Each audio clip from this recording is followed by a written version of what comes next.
September 12th. Just a quick note before I go into the normal meeting protocol.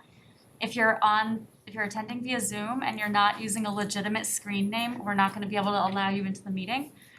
Any offensive or fraudulent names will be removed from the meeting. So if anyone has a username that's not a real name, can you please right-click on it, select rename, and then type in your correct name. Otherwise, we will need to remove you from the meeting. Thank you. The way these meetings typically run, this is a hybrid meeting, so we have people here in the select board meeting room. We also have people attending over Zoom. Typically, the way these meetings work is that the development team or applicant or project proponent will give a presentation to Cpdc. Cpdc members will have a chance to discuss the project amongst themselves and ask questions, and then there'll be a period for public comment. So if you'd like to make a comment when that time comes, you can either raise your hand in the audience, the live audience, or raise your hand on the Zoom screen. Under reactions, there's a feature that you can click on to raise your hand.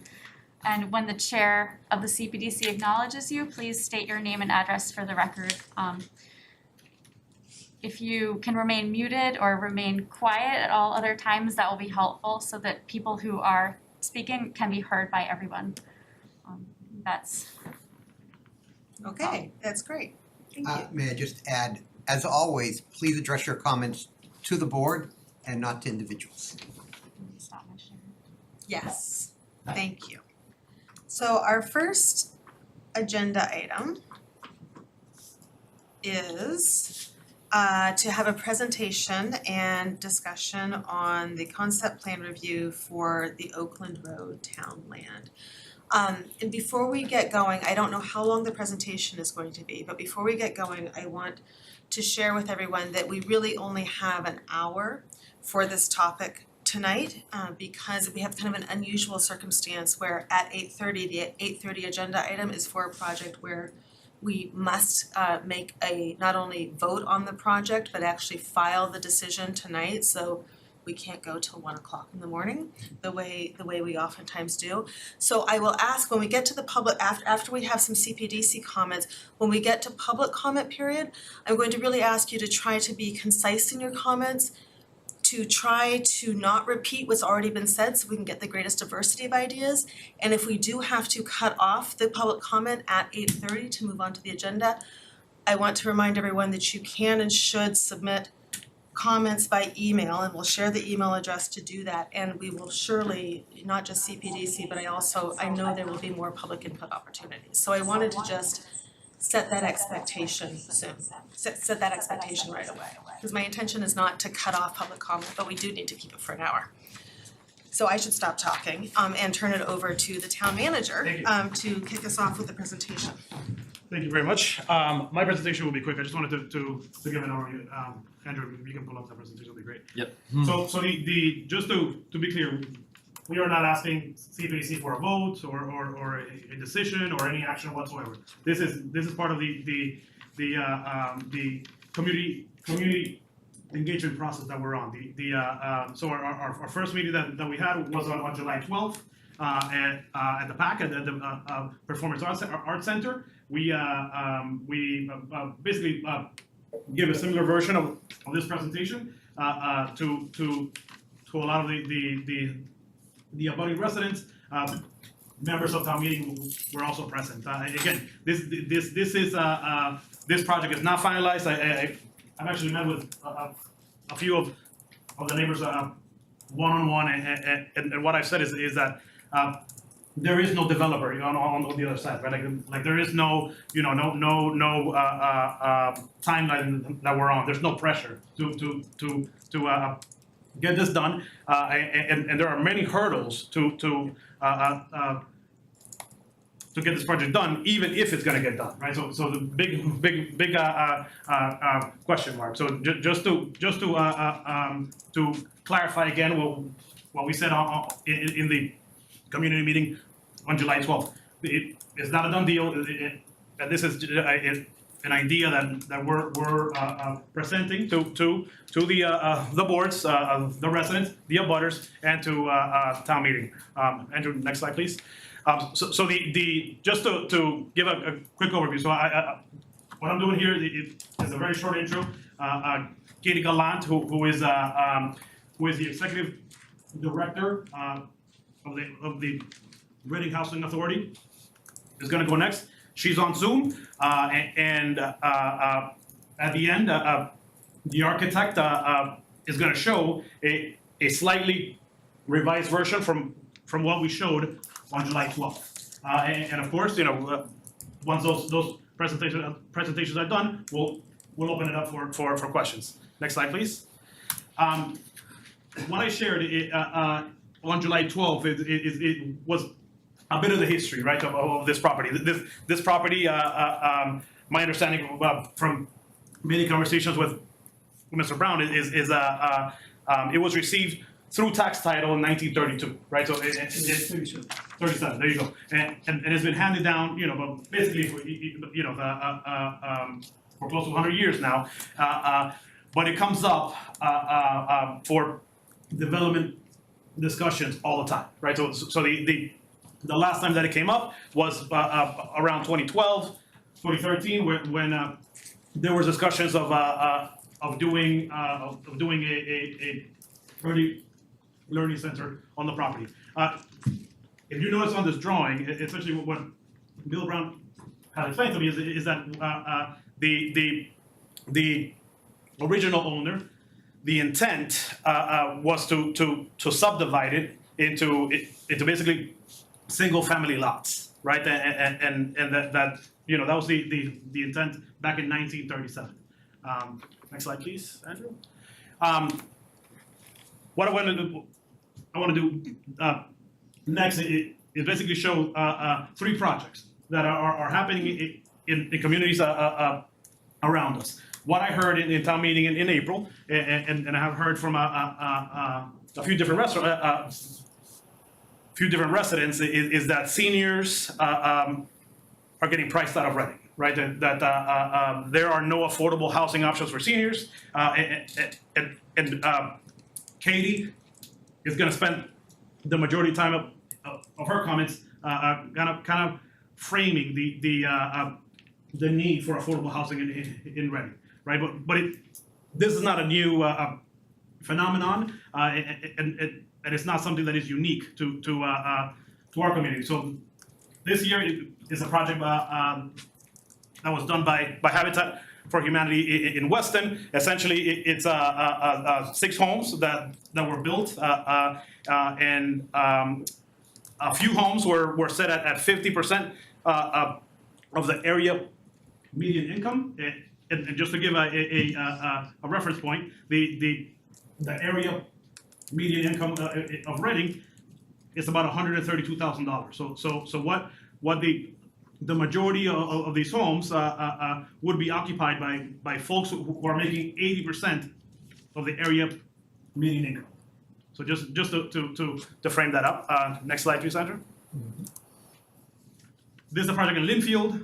Essentially, it's a senior community. It's small townhouses. There's 12 of them, and it's for seniors who want to downsize and basically want to live in a supportive community. Next slide, Andrew.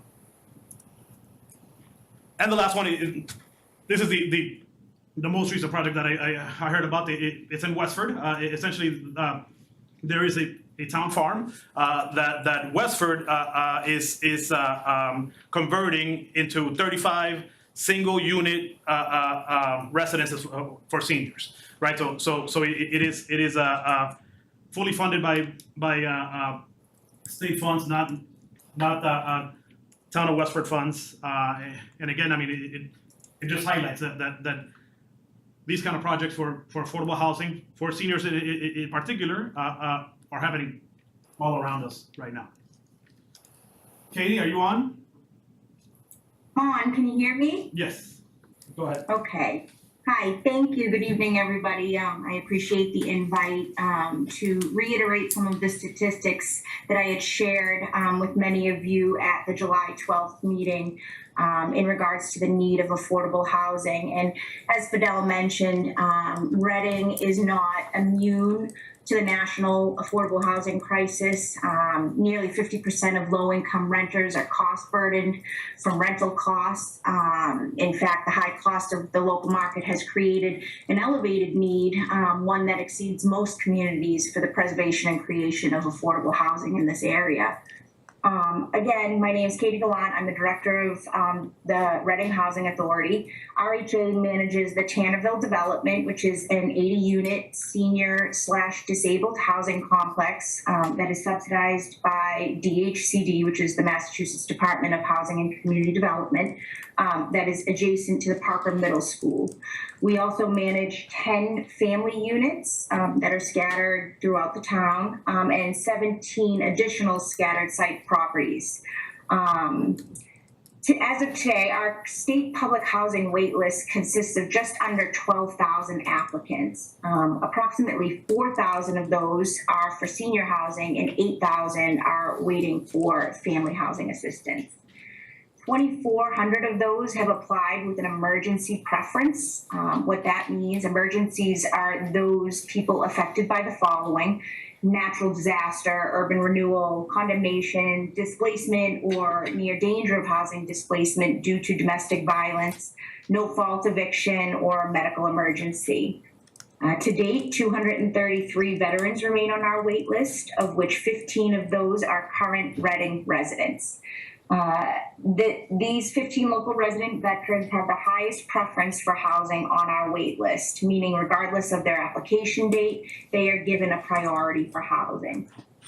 Even with this priority and with the current housing stock in Reading, these local veterans will wait more than 3 years for a permanent housing solution. In the meantime, many of them have expressed to us that they couch surf, live in shelters, or just remain homeless. For local residents without veteran status, the wait becomes closer to 10 years. The Reading Housing Authority also maintains a Section 8 program, which is a mobile subsidy that once issued to an applicant, they can find suitable housing within Reading or anywhere in Massachusetts or the United States for that matter. It's a federal program. The wait list is centralized and has over 200,000 applicants from Massachusetts. 219 of those applicants are people who currently live in Reading.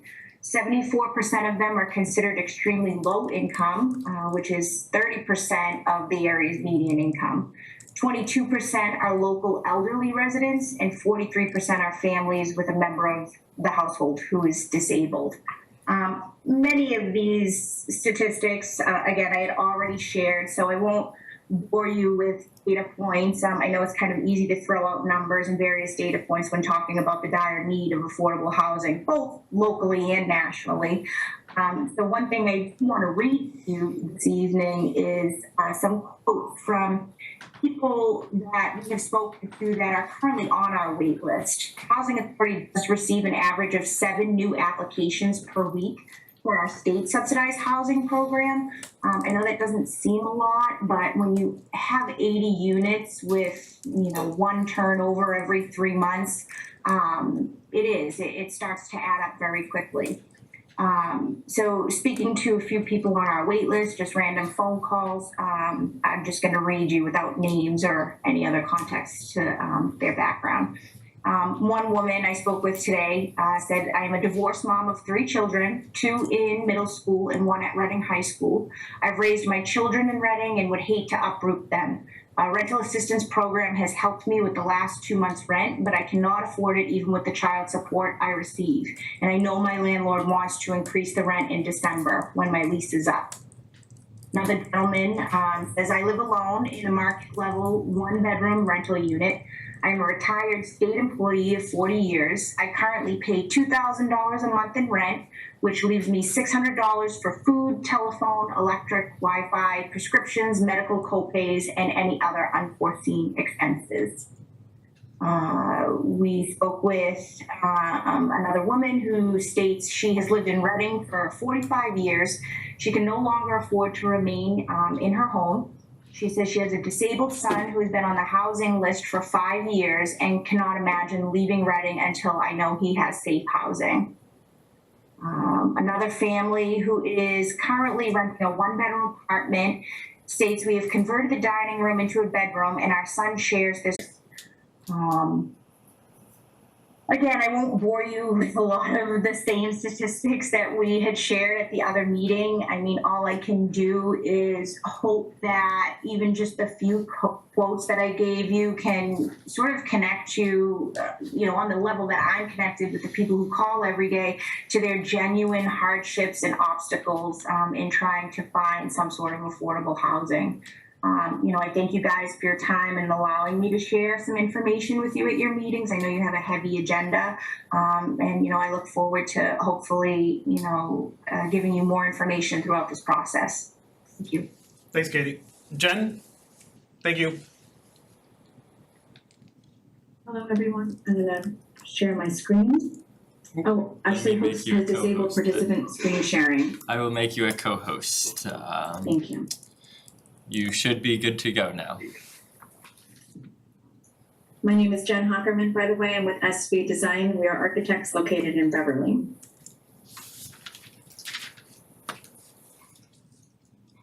Can everybody see my screen? Yep.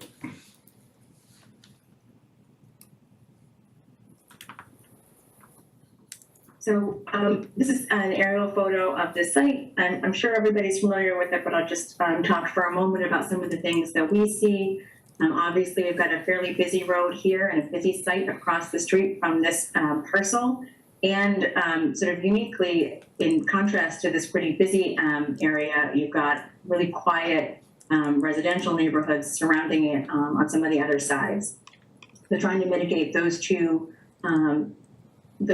different sort of neighbors was something that we really looked at very carefully when trying to figure out how to best develop this site. And we did that by looking at sort of a schematic analysis. And what we saw is a couple of things. One is that we have a lot of high sloping elevation on the side over here and also over here. We also have some ledge over here. We've got the site kind of sloping toward the center. We clearly have sort of two lobes of the site based on this residential property that are sort of right in the middle, taking a little keystone piece here. And we also saw there was some good opportunity for some pedestrian connection between this quieter neighborhood and the high school. Now we also saw that because of the grading that collection of drainage and rainwater in this area here that's sort of highlighted in yellow is also sort of a natural component. So what we tried to do when looking at how to develop this site is really keep in mind the topography. We don't want to change the topography drastically at all. We want to work with what is there, and we want to work with the screening of this wooded area and the wooded area that's here as well. And keeping in mind the scale of both this busier, wider street and this quieter neighborhood on the other sides. So this sort of area became clear to us as the place to look at putting a building or buildings.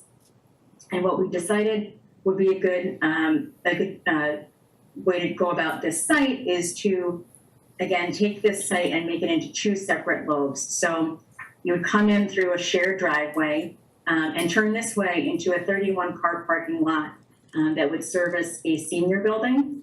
Excuse me.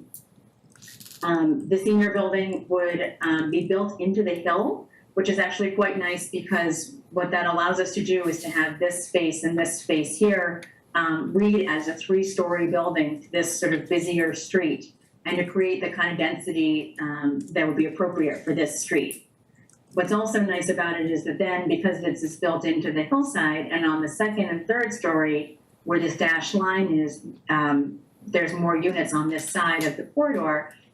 From the residential neighborhood on this side, the building reads as a 2-story building, which works well with the scale of both the neighborhood and the high school. On the opposite side, what we looked at doing is creating 12 townhouse units here. This side has been modified for anybody that was at the July meeting. This has been modified from what we presented at that point. If there are fewer units, there are no garages associated with any of the units anymore. We're showing a small clubhouse building that can be used for birthday parties, gatherings, things like that. playgrounds, some additional parking, and a lot of landscaping. We heard some good comments and feedback at the last meeting about the feel of the green space here and trying to maintain some good open space viewing and also some really nice landscaping. So you get that sense of that continued green space as you come down Oakland Road. We also heard from several folks that having walking path connectivity would be good. So we are showing a walking path here. We'd have to have a crosswalk and a sidewalk so that students could safely get from the high school on this walking path to this neighborhood that is just above the plan here. We also looked at putting in a walking path over here. As we get into further stages of the project and study the topography a little bit more, this path is probably less of a straight line and a little bit more of a curving line just to mitigate that topography. There was also some questions at the last meeting about the topography and how that might work. And so we wanted to show you in scale sort of how this, how these proposed buildings would fit into the scale and the context of the topography. So again, we're starting out high. There'd be a courtyard here behind the senior building. Again, that senior building reading as a 2-story building on the residential side and reading as a 3-story building. On the Oakland Road side, we have some parking, fencing, landscape screening for the existing home that is here. And then we would have a fence, and this would be sort of that pedestrian walkway area between the residential neighborhood, which would happen here. And that residential neighborhood is something that we really wanted to allow for an opportunity for the folks that live here to have this sort of neighborhood feel. There's visibility between all of the front porches to each other, but there is some landscaping, as you can see, some trees in here as well, so that it doesn't feel too open and too exposed. It creates sort of a nice feeling of a neighborhood. Each unit would also have a patio area or deck off the back of the townhouse as well. A little bit of extra parking, as I mentioned, for use of the clubhouse and like I said, and playground here. A lot of nice open green space as well. So it has sort of a nice friendly feel as you're looking at the space from the high school. And this is an example of a similar project that we did. So you can see we're looking to really keep that residential scale, both in terms of the window styling, the porches, the scale, the materials, that we want to, even though we're doing 12 of them, that the idea is that you would stay with a very residential feel and a very small scale feel to the development. And the senior building, again, as I mentioned, the first floor is a single loaded corridor. There's only these 7 units sort of facing out. But the second and third floor would each have 14 units, so that there is a second set of units that then is facing inside this L shape. This would be a fully accessible building. You see the elevator in the center here. Excuse me. And here are some renderings of other senior facilities that we have done. These are a little bit bigger, and they also are, this one in particular is showing a sloped roof. We're not suggesting that necessarily here, because we don't want the building to read as even taller than 3 stories. We wanted to keep it at that, so we'd probably look at a flat roof solution, but again, that would be flushed out as we get further into the project. And here's another senior development that we're doing that is about just break ground in Wenham. And that's basically it. I have a couple of statistics too, if anybody is interested, just in terms of footprint size of the senior building. The landscape area overall of the site is still 66%.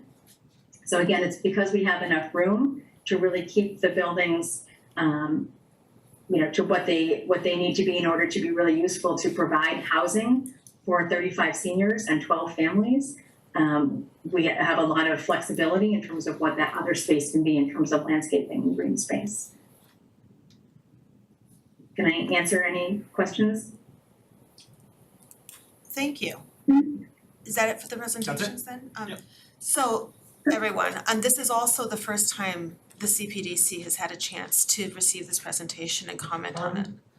This is the first time this body, the CPDC, has had a chance to receive this presentation and comment on it. So I want to be mindful of time, I want to allow as much public comment as possible. But as per the usual way that we have CPDC meetings go, I'll ask for comments from the commission members first and then turn it over to public comment. Does that sound, well, hope that's all right. That's the way we're gonna do it. So first, I'll see what other comments, what comments, reflections, questions there might be from the CPDC members.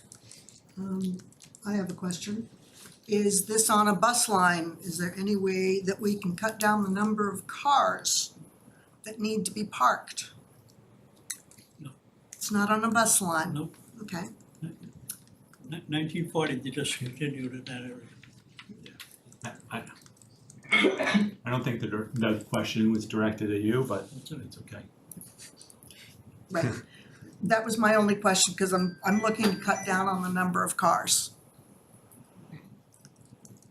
Are there questions, comments? I have a couple of comments and questions. I guess first off, so this site is zoned S15, which does not allow for multifamily unit developments like this, which is actually bigger than even if it were developed, the limitation is on a 10,000 square foot development. Certainly the town isn't required to comply with zoning, but all past developments have gone through the process and made sure that they did comply with and actually go through the process. So I would hope that this development goes through that same process and follows that same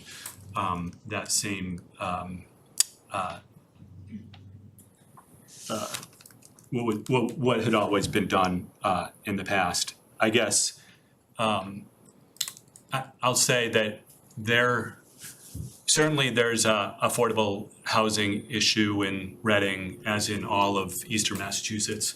There's probably no bigger proponent of making improvements and developments to support affordable housing. I've been on this board for 15 years and probably, have approved more, affordable housing units and gotten daggers thrown by probably many of you that are here for some of the approvals that we've some of the developments we've approved, primarily with the goal of, getting increased affordable housing.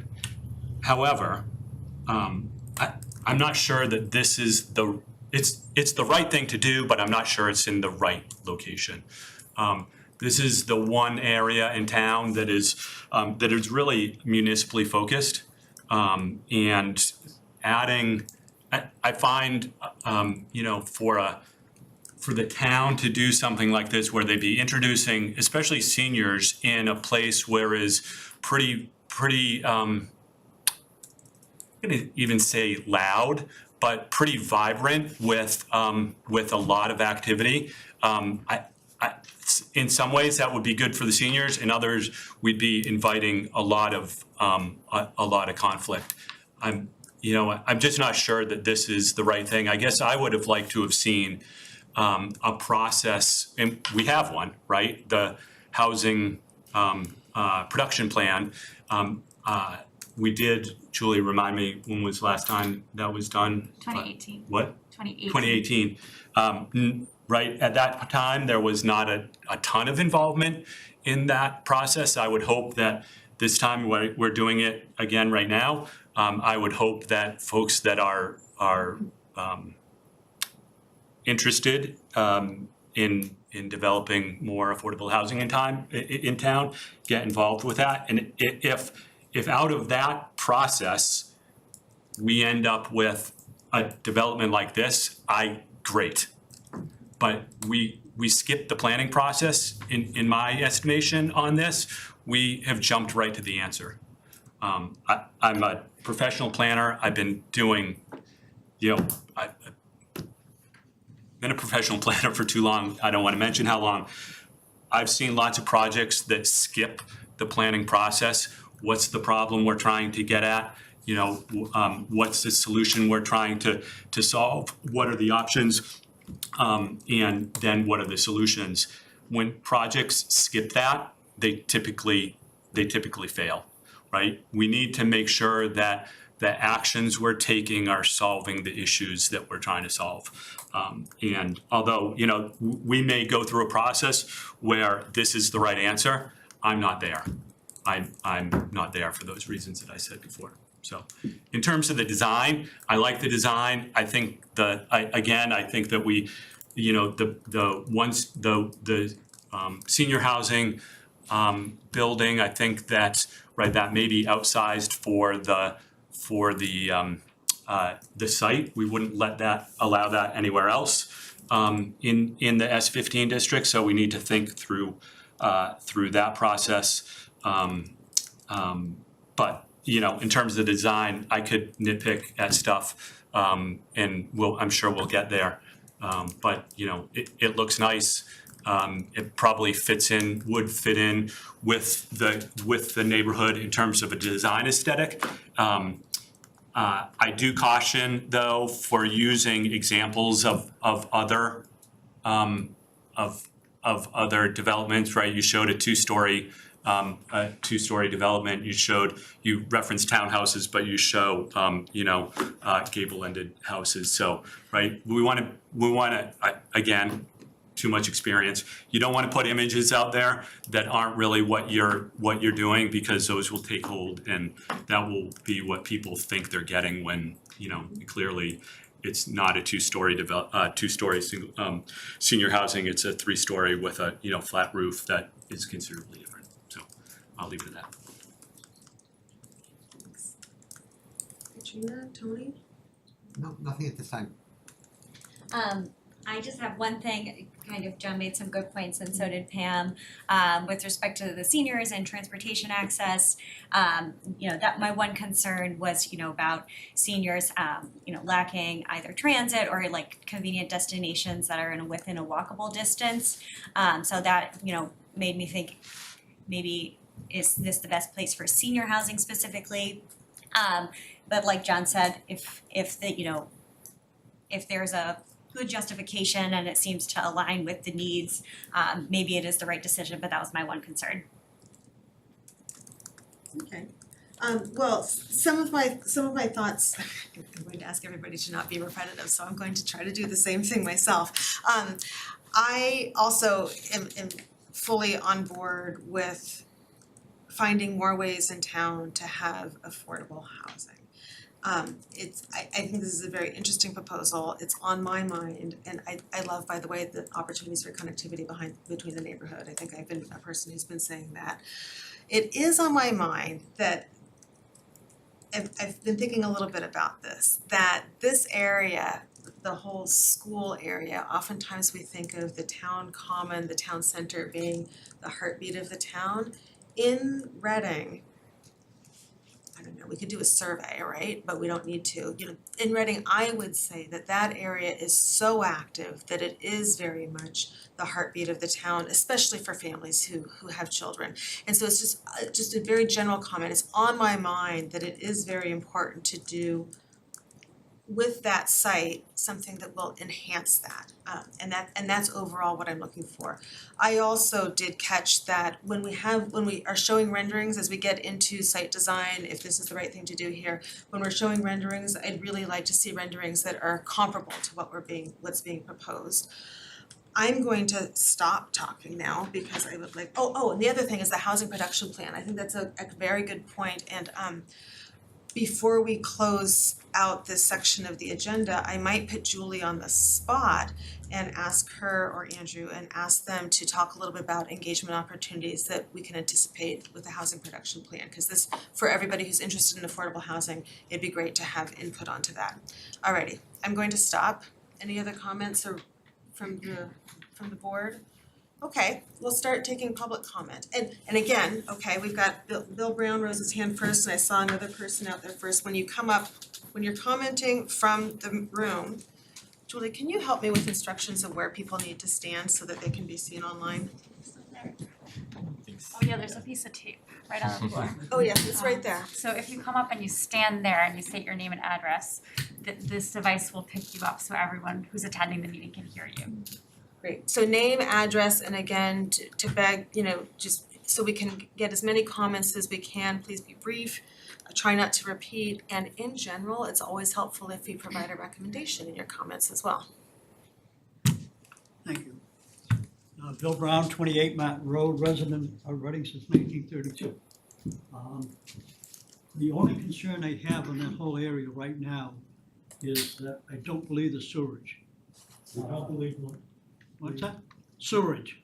There is an 8-inch water line, but when the original high school was put in 1954, the sewerage did not go up Oakland Road. It went out back to Hartshorn Street. A little history, we have looked at that site for everything but a dog pound since 1937. And I think it's the right thing to do. So there is a great need right now for female veteran housing that have been victims of rape, sexual harassment in the military. Habitat for Humanity, together with Home Depot, will provide $500,000. I like to have Habitat for Humanity because you've got to put your own sweat after you. Nobody hands it to me. Nobody handed my house. I built the damn thing myself, every board. So that's the way I feel about it. Thank you. Thank you. Yes, there's a hand right there in the middle. That's you.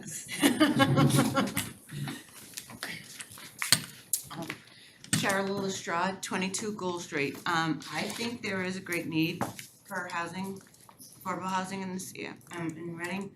And I think that this is a great area, and I think combining the two communities, the family community, the senior community, along with the high school community, is a great thing, because as we know, our seniors sometimes get really isolated, and I work with seniors and I work with students, because I work at the high school, and my other job is a CNA, and I see the difference in the families that I work with when their children come around, when they get to see the grandchildren. Their days are so much more vibrant. They're smiling, they're happy, they're excited. So I think if we can manage to combine the two communities and make it work, I think it's a great thing for seniors. I really do. And I also think it's a great thing for the younger crowd to see that there are people other than them, to learn from the seniors that this is what our communities and our children are missing, because not everyone has a grandparent at home.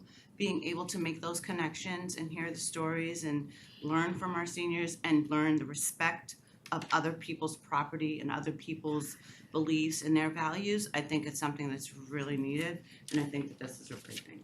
The only question I have is for the family housing.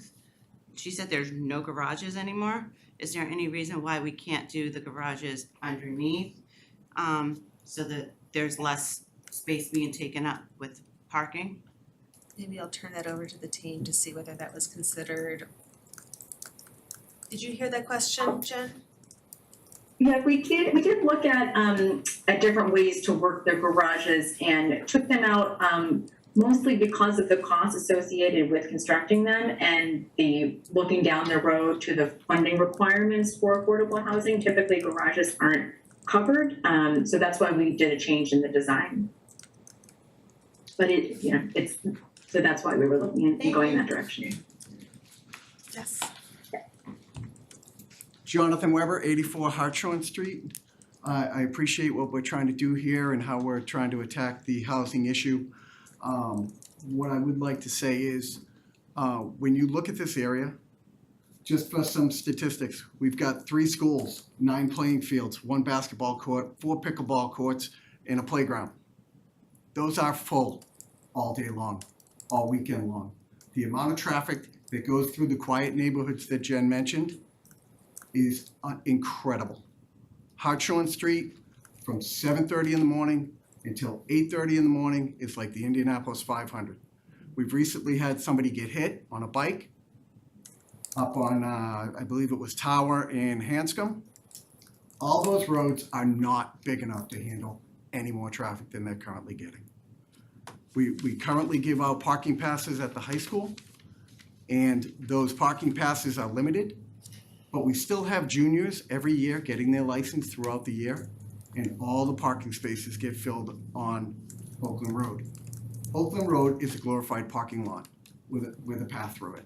And when the snow falls, that gets squeezed by the snowbanks, and it's an issue. We have 35 units with 31 parking spaces in the elderly center. That doesn't work on the math alone. That's not counting people coming to visit, visiting nurses. We've got emergency vehicles that have got to get in and out of there. We've got one intersection. I believe we're doing the right thing. We're thinking the right way. This is just the wrong place for this to go. It really is. There's too much traffic there at this point in time. And you've got Birch Meadow Drive, which dead ends really in a crazy S-curve that comes out onto John Carver. There's also discussion at that end of John Carver, taking some of the greenlands that are down there from an environmental standpoint of view and making that parking as part of the overall project. It's part of the plan and has been looked at as part of the plan, Bill.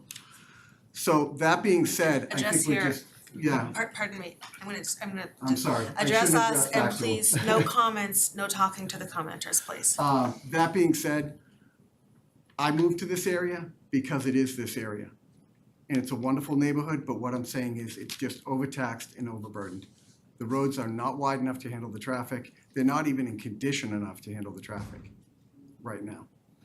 The best piece of road in the entire neighborhood right now is where the water main blew out on Bancroft Street, and it's about 20 feet long. So that's my feeling on this. I think you're giving up what little green space was in Birch Meadow. Birch Meadow is no longer a meadow. It's plain fields and concrete. And that's not what we're all about in this part of town. I think this part of town is just overtaxed in terms of usage. Thank you very much. Appreciate your time.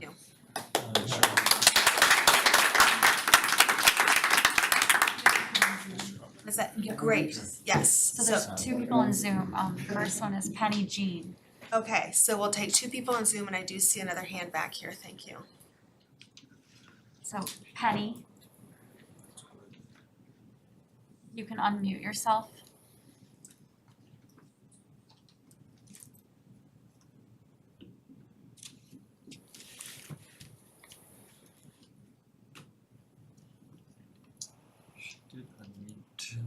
Penny, you're unmuted, but we cannot hear you. Oh, I see her.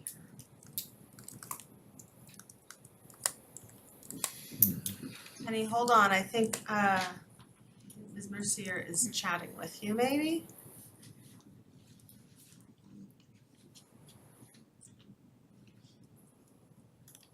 It's the other one. Can't really see that. Do you have your sound? And then she won't be able to hear me. Can we come back to her? Can we, She- Penny, hold on. Maybe we'll go to the next commenter on Zoom and then come back. Okay, We have Miss Carolyn Whiting. okay. Hi, can you hear me? Yes. Okay, Carolyn Whiting, 17 Chestnut Road. And my major concern about this project is that the land itself is so rocky and steep that I'm concerned about water runoff. And I'm also concerned that there are wild creatures living in that area.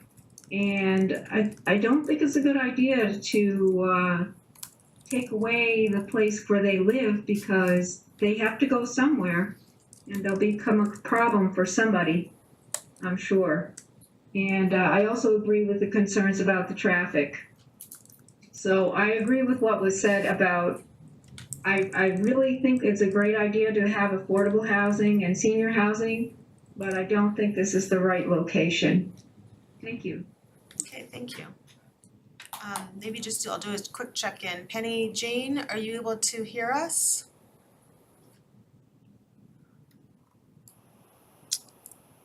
Sent her a chat, but I haven't Okay, gotten a response yet.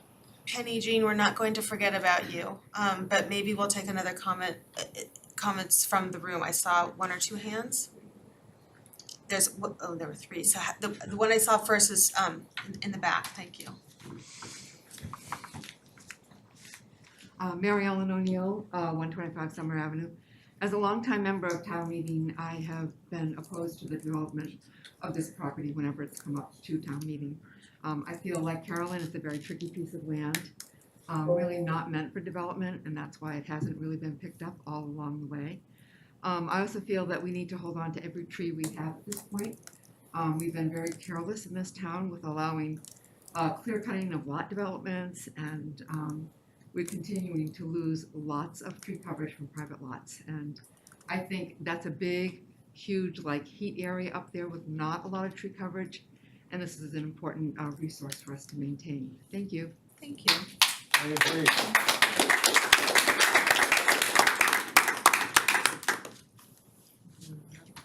I'm going to ask everyone to not applause. It actually kind of cuts into time, right? We want to get as many comments in as we can. There was a woman in front and I think another one in back. Why don't we go in that order? Oops, I lost my entire face here. Hi, my name is Merle Rosler on the 20 Hillside Road. A few comments. It occurs to me that I'm a little bit confused because I feel like we're conflating affordable housing and senior housing, at least at the beginning of the presentation, and I kept wondering, why are we putting these two communities on the same plot of land when clearly they each have very different. Keep it so I know. Sure. Right. They each have very different needs and concerns and pose different challenges and will be challenged by that particular area, but in very different ways. The traffic goes without saying. I don't even need to address that because others have. I didn't see anything in the presentations regarding access for fire trucks and emergency vehicles. I was at the July 12th meeting and I saw the original presentation, but it was very unclear as to how that was really going to be handled and whether it could be handled in the most desirable way so that those vehicles and services could get through. So I think that still really needs to be addressed in a more concrete and satisfactory way. I would kind of like to, well, and the wildlife habitat is of great concern to us as well.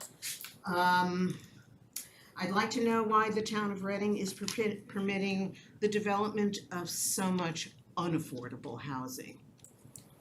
Everything that is going up or has gone up, like the stuff near the train station and all of the development along Main Street in the center of town, is not, you know, for people who have limited resources, but why is it going up if people can't, pay for it? And finally, I'd like to know whether any market analysis has been done regarding impact on the property values of homes in the abutting areas, neighborhoods, because that's a big concern for us. So there were some questions that I couldn't tell honestly which ones you actually wanted to have answered or if they were rhetorical. All to be answered.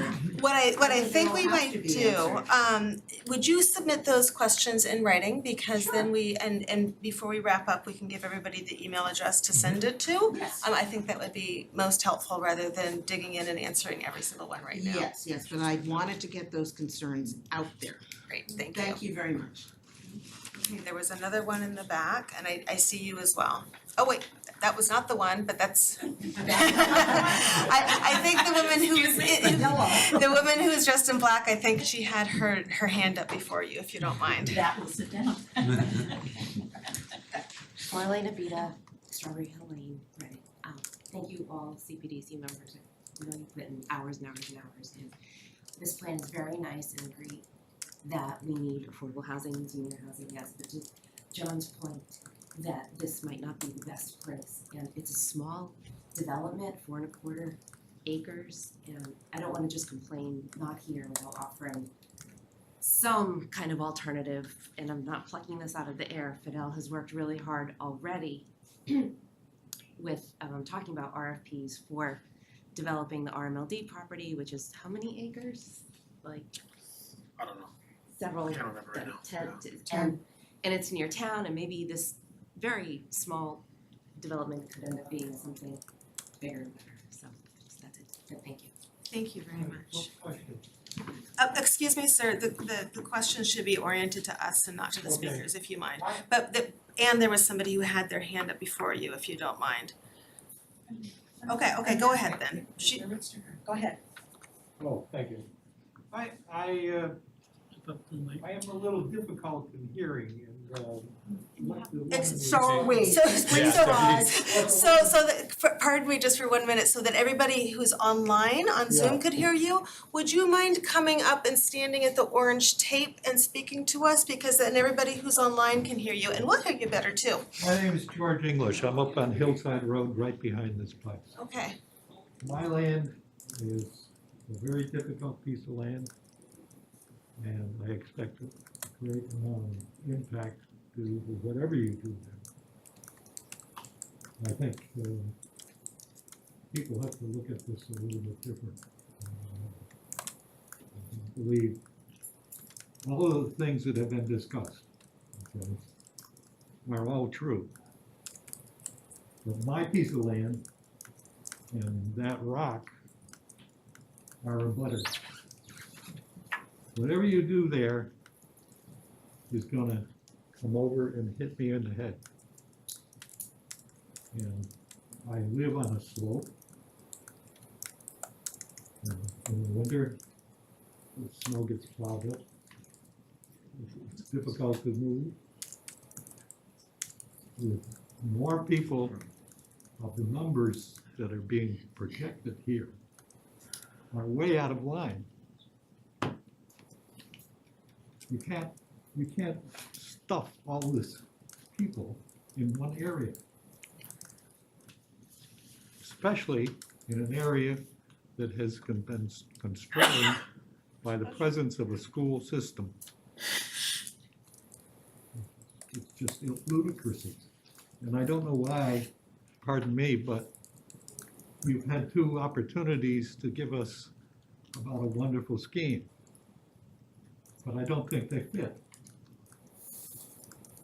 Okay, thank you very much. So we've got woman in the yellow, and I wanna go back to Penny Jean if she ever is She able to. did say that she changed her mic if we check in. Okay, so maybe after you I'm will go back to, Mark Powell. I live on thank you. Main Street.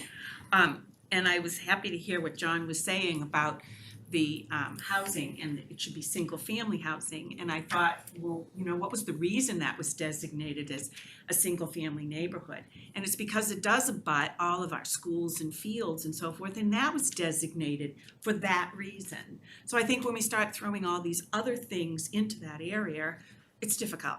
The other thing I wanted to speak to is the fact that Mr. English was just talking about ledge and so forth.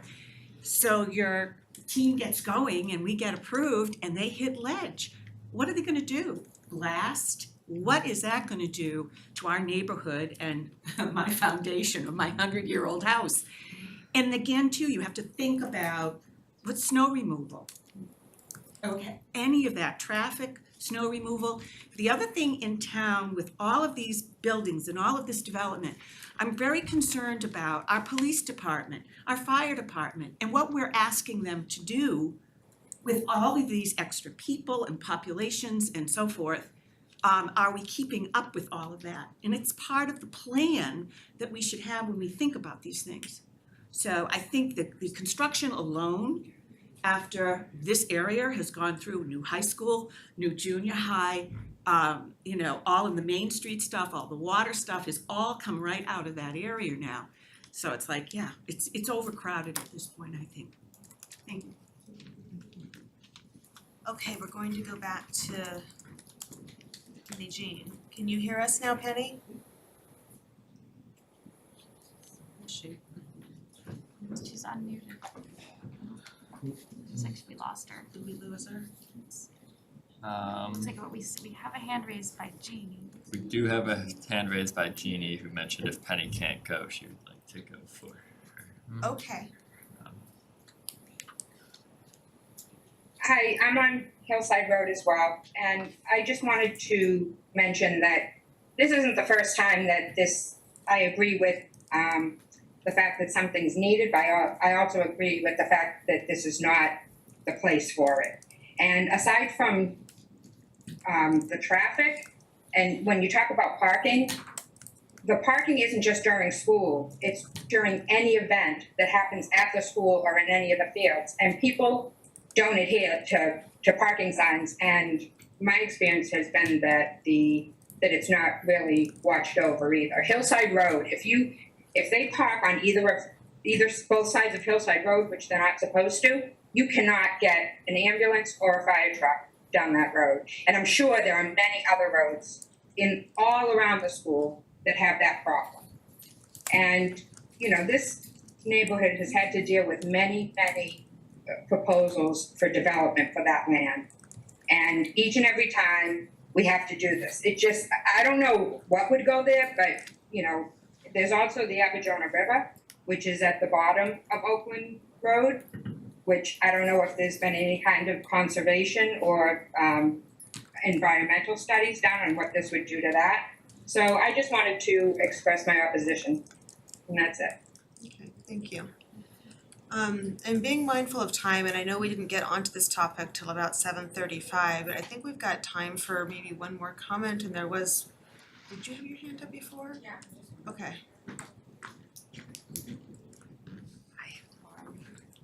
My name's Kristen Dady, I'm 48 Chestnut Road.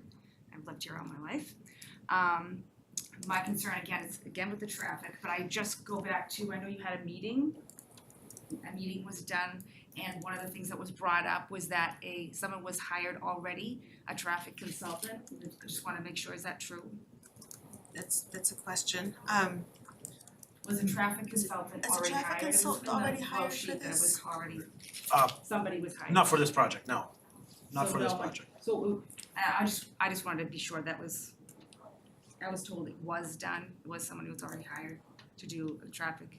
So I think Mr. Maltese is telling us that no, not yet. I don't think we're, maybe not at that stage. Not for this project, no, so the, I don't know. To answer the question. I just wanted to be sure it's going to be a traffic engineer and someone that would, not a consultant, this would be an engineer that would be looking at the impact of all neighborhoods, because it impacts everyone.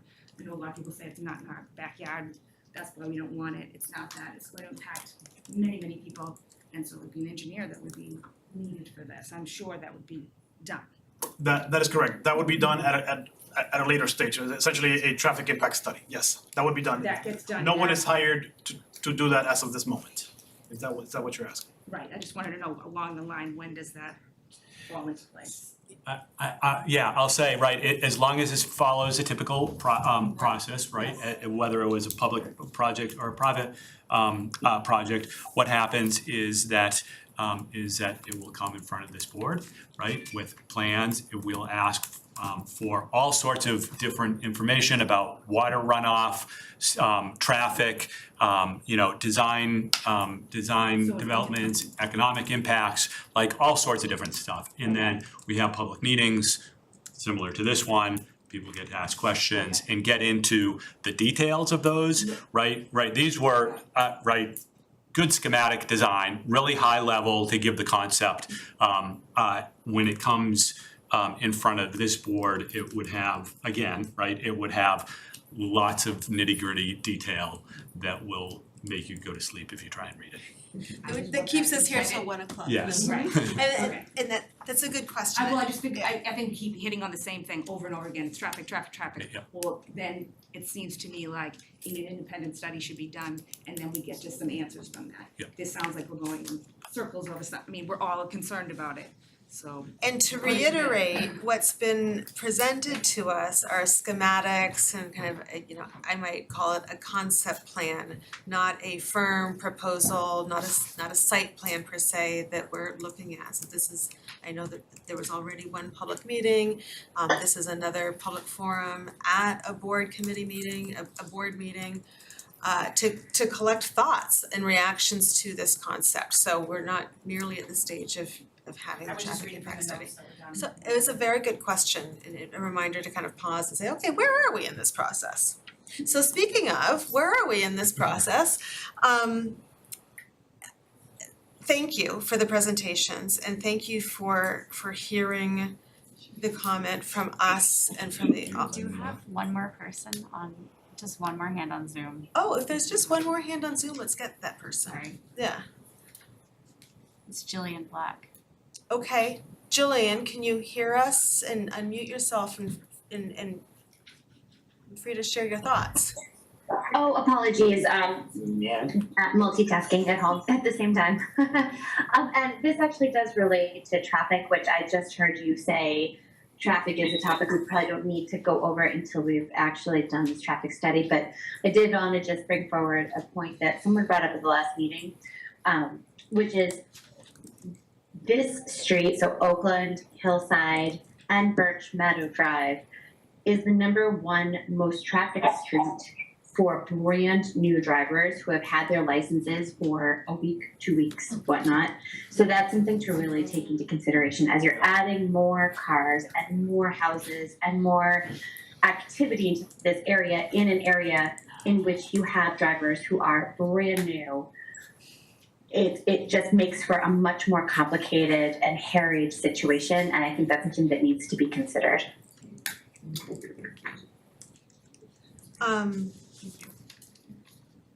Let me see, Mr. Maltese, did you want to make any kind of closing remarks or Sure. anything like that? Yeah, absolutely. So I think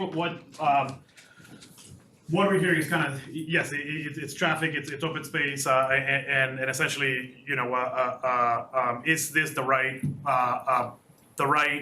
project for that location? Absolutely.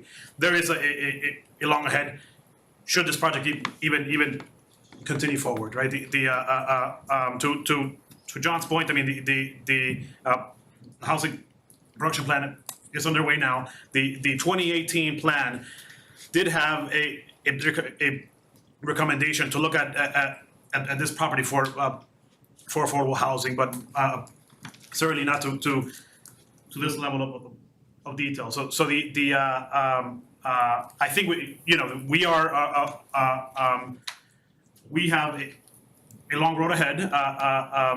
Should this project proceed, we would come before Cpdc and town meeting, and obviously the neighborhood. But as I said, we're a long ways away from that, if at all. Can I just, real quick, sorry, just a quick question. Kim Mahoney from 45 Longfellow Road, just about. You really should come up to the orange tape if you're going to talk so everybody can hear. Sorry, I'm so sorry, but I just want to be crystal clear about something. I live right behind where this proposed area is. But before we go to next steps, we're gonna be fully transparent to the neighborhood. Absolutely. Okay, because I didn't know about the July meeting, and I live right around the corner from that. So, and if we're having meetings, in July, people are away, and nobody even knew this was happening until recently. I'm fine with, understanding the idea and the conceptual designs and all that stuff, that's okay, I get that, we'll talk about that. But this needs to be a neighborhood decision, and I think that the neighborhood needs to be included, because I'm hearing different things, like, that sometimes we say things up here, and then all of a sudden, next thing we know, you're digging ground and blasting ledging that does exist there. So that's all, I just wanted to make that comment. I just really hope that there is a real process here. Because I find in Reading in general, there's not a good process for development and community engagement. There's just not. So there needs to be a better process. Comment period and everything else, so. Those are my comments, so I appreciate your time, sorry to interrupt you. That's okay, I hope you feel like you're looped in now. I'm struggling here. Just give me 1 minute. One last comment. And this has to be the last one, and then Yeah, we'll close okay. things out for tonight. Earlier, there was discussions about rental property. This was something that was enacted with the last time, 10 or 20 years ago, I attended, that there be rental property available for low-income people. There are 3 duplexes at the end of Oakland and intersection with Waverly that were put here for that reason. Okay? We changed the complexion of the neighborhood with those there. Those are isolations.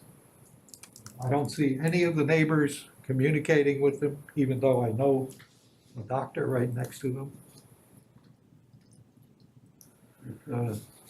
When we start talking about having low income, it's there. It's what, did you say? It's in those 3 duplexes, Yes, okay? The town is paying for that, yes. okay? That's part of the town's inventory, those duplexes down at the bottom of the hill, correct? Yes.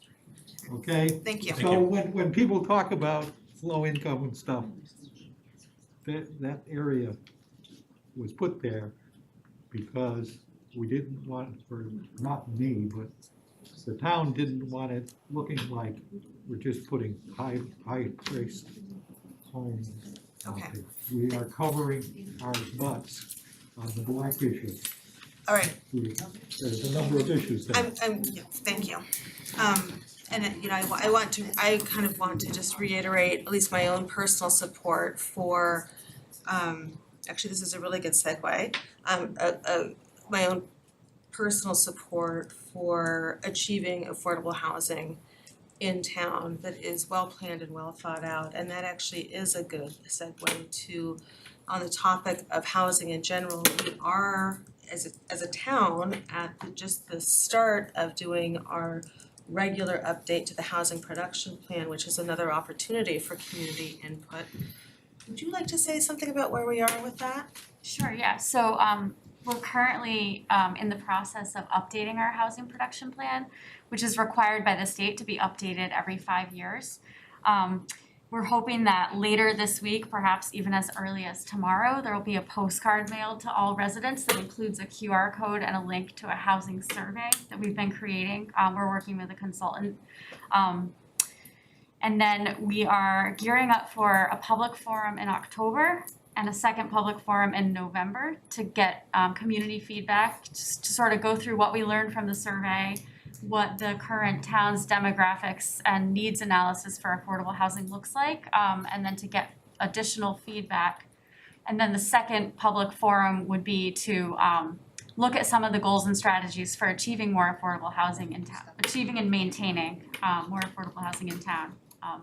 So those are 3 opportunities for input that are coming up, as well as like Andrew and I are always here and always open to any kinds of emails or feedback you want to give. We can chat with you on the phone, and we're always available if you think of anything. I'm Julie Mercier, Community Development Director. This is Andrew McNichol, Senior Planner. We're on the Planning Division website on the town under Public Services.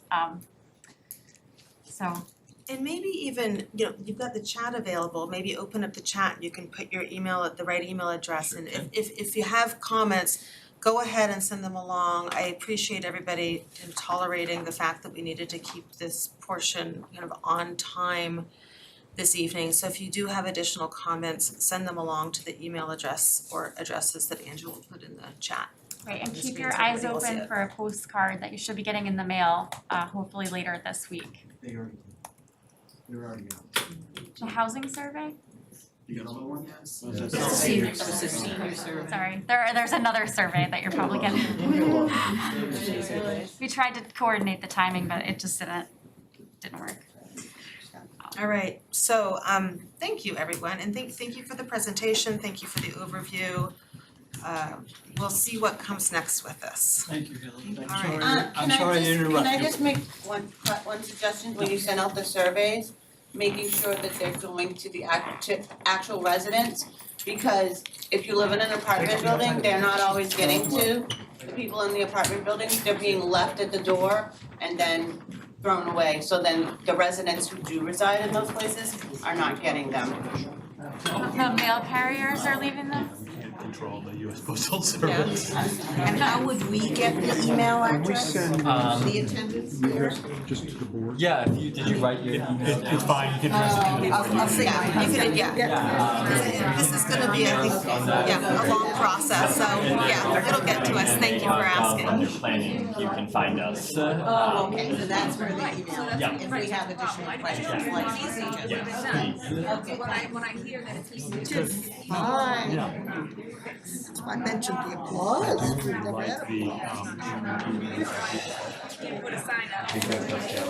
You know where I learned that was testifying before the legislature. They will stop you if you have 3 minutes, and if you repeat something that's been said, they will stop you and ask you to make another point. And I think it's brilliant. So I did, I made that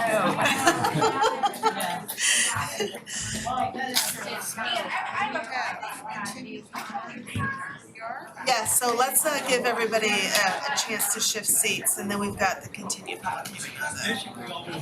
459 Main Street.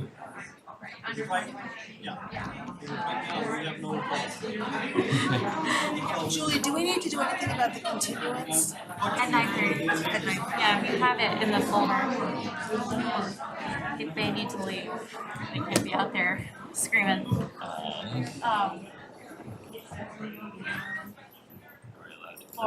Laura, do you want to ask them to? Do you mind? To continue discussions, perhaps a little further away so we can hear? Beautiful outside. Yeah.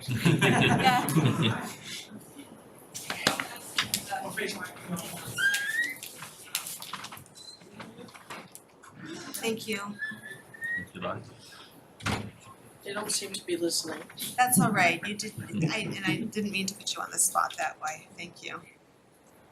Alrighty, so our next item is the continued public hearing for the 40R plan review at 459 Main Street by J.C. Federa Contracting. Is everybody here from the project team that should be here? Yes, Madam Chair, we have tonight our architect Jeff Ollinger is available via Zoom. Our traffic engineer is here as well. I believe our civil engineer is not in attendance tonight, but he's on call if there are any specific questions that come up in case he's needed. Okay. And just as an added, Amy Allen from Green International is here on Zoom as well. Okay, that's great. I would like to say I am also present. I'm the civil engineer, Giovanni Federa. Great. I didn't see you there, sorry, Gio. Yeah. So to open this up, I am thinking it's worthwhile to review where we are, where we've had a number of meetings.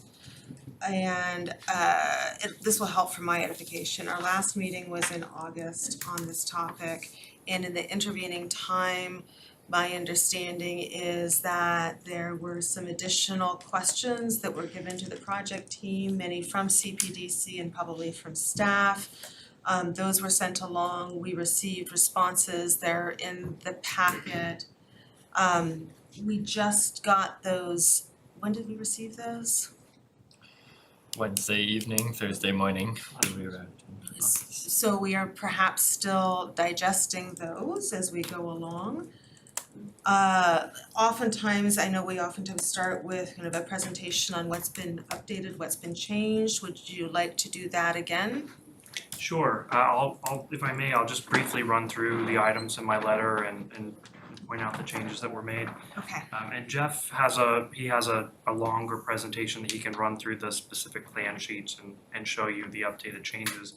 But further to the letter that I sent in last Wednesday to the board, the updated materials that were filed last week included some revisions to the civil plan primarily, as well as additional information regarding the traffic study that was in response to some requests for information from Green International. Just to point the commissioner's attention to the specific changes in the civil plans, there was a request by, I believe it was Green, to add a door to the garage trash room, as well as to relocate the retail door into the garage space to avoid conflicts with the loading zone. Both of those changes were made on the updated civil plan, as well as a request from Green to provide signage for the commercial parking that also was added to the civil plan. There was a request from Green to provide confirmation regarding the clearance inside the garage to confirm that emergency vehicles and delivery trucks can access through the drive aisle and into the loading zone. That information is actually provided on the architectural plans, and Jeff can run through that in a moment. I don't believe Andrew mentioned this before we started, but there was also an additional comment letter from the fire department regarding the issue of the ambulance. And my understanding is that the issue that they took was with the model that we used for our ambulance is slightly smaller than the specs for the model that the fire department uses. However, the comment from fire department was that they wouldn't enter the garage with an ambulance anyway. So it didn't seem to be an issue. We did provide a response to Andrew that same day, confirming that the clearance inside the garage and the drive aisle can accommodate the larger size ambulance. So even if the fire department were to want to pull their ambulance into the garage, it can accommodate that. But again, they didn't think that would be something that would regularly happen, if ever. Additionally, there was a request that we add no left turn signage outside of the garage. That change was made. I think all agree that that's a good change to avoid that conflict of exiting vehicles onto Washington Street. There was a request that we remove the do not block the box striping from the plan. That also has been added to the plans. Regarding the traffic information, we provided an updated journey to work data that was in response to a request for information from Green International, and Sam is available to discuss that further, what that means. But simply speaking, the updated information that was requested by Green was to provide updated calculations based on the more current census data that's now available from the 2020 census. That confirmed our initial suspicions that it would not materially change the trip distribution, and it's confirmed in the updated data that we provided to the commissioners. Additionally, Green had requested that we provide turning movements out of the garage, as well as the templates for our vehicles. That's provided in the civil sheet C6, as well as on architectural sheets, which show the size and templates of a range of delivery vehicles, both in the loading zone and exiting, and confirming the clearance for all of those vehicles within the drive aisle. And then finally, there was a request from Green that we provide confirmation of our commitment for off-site infrastructure upgrades, and we did provide that information. We have proposed to commit to a contribution to the town of $25,000 for off-site public infrastructure upgrades that will benefit the entire community, as well as the specific intersection, and we hope will mitigate the increased traffic and site issues that we've been spending a number of meetings discussing.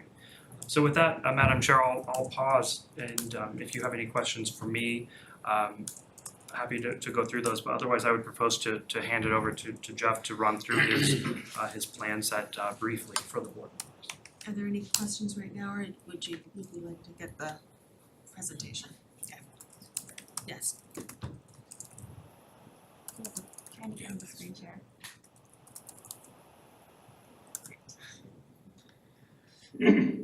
Okay, can everyone hear me? Yes. Yes. Great. All right, so as Jesse mentioned, many of our updates are really incremental and also kind of demonstrating previous comments that or claims that we've made about the design. Our design and development team remains consistent. First thing that we'd like to address is a question that Mr. DeRezzo had regarding our calculation for the gross floor area. And he believed that we were not calculating it in the correct manner, and or we're not including all of the items that are actually included in the chapter 10 or section 10 definition. And so taking Mr. DeRezzo's email, where he clearly cites and identifies the exceptions, we've done a detailed analysis with our computer software to determine the scheduled areas for the included and excluded gross floor area. And using that definition, our gross floor area has increased from 2.1 to 2.37. And that's exclusive of the basement utility space, which is excluded under exception 1, as well as parking, which is excluded, which is now open and no longer an enclosed parking area, and excluded under exception number 2. We have included, which previously was not included, bike parking areas, trash areas, as well as our solar PV storage areas. So that's now included in this slightly larger 2.37 number. The 2.37 number, however, is still significantly below the maximum 2.8 that is allowed in the zone. Can I ask how you came up with 16,000 for levels 2 and through 4, which gives us roughly about 5,500 square feet per level? Yes, you may.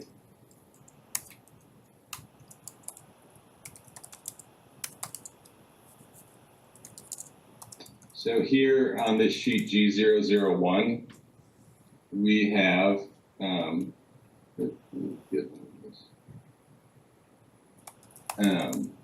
detailed the spaces for each of the levels. And so as you can see at the top floor, even though we have double high spaces, we've still continued our boundary to the exterior of the building. We've also included, because it does have a portion of sheltered area on the terrace, we've included the entire terrace just to not have any kind of question about whether or not we're including area. Level 3, as you can see, we have 6 units that are approximately 1,000 square feet, and we have a very compact corridor and stair court. Level 2, we lose a portion of it, but we're still counting our stairs in the GFA. So all of the area shown here is included. And then on the upper right-hand corner is our ground floor plan. And so the only thing that we've excluded is this light yellow area that is for what is now open parking that has a controlled gate, but all of this area is now open. And so it's arguable also, and if it was allowable, to include the bike parking as well, which technically is a vehicular type of parking open to the sky. But just to not have any questions about what is included, we've been extra conservative and also included that area. I'm trying to get to page G001. What did you have for a total for the gross floor area for level 2 and level 3? Level 2 is 7,179 square feet. And then 3 is approximately the same number, correct? Correct. There's a slight variation, which I'd have to figure out exactly why that is, but there's a slight variation. Which I can understand based on the... Smaller. It's significantly smaller. It's about 800 square feet smaller. And then we've also included 1,000 square feet of rooftop, stair, elevator, penthouse. We've included the elevator on every floor also, even though that's a void. So we've included everything, only left out the parking. We get to 2.37. And you're welcome to inspect this as well as a more compact summary that also cites Mr. DeRezzo's email and his citation. But once again, level 4 is almost identical except for the terrace of 680 some odd square feet, I want to say. So, correct. But it steps in because it has a mansard roof. Okay. So you see here, if we compare the two plans, that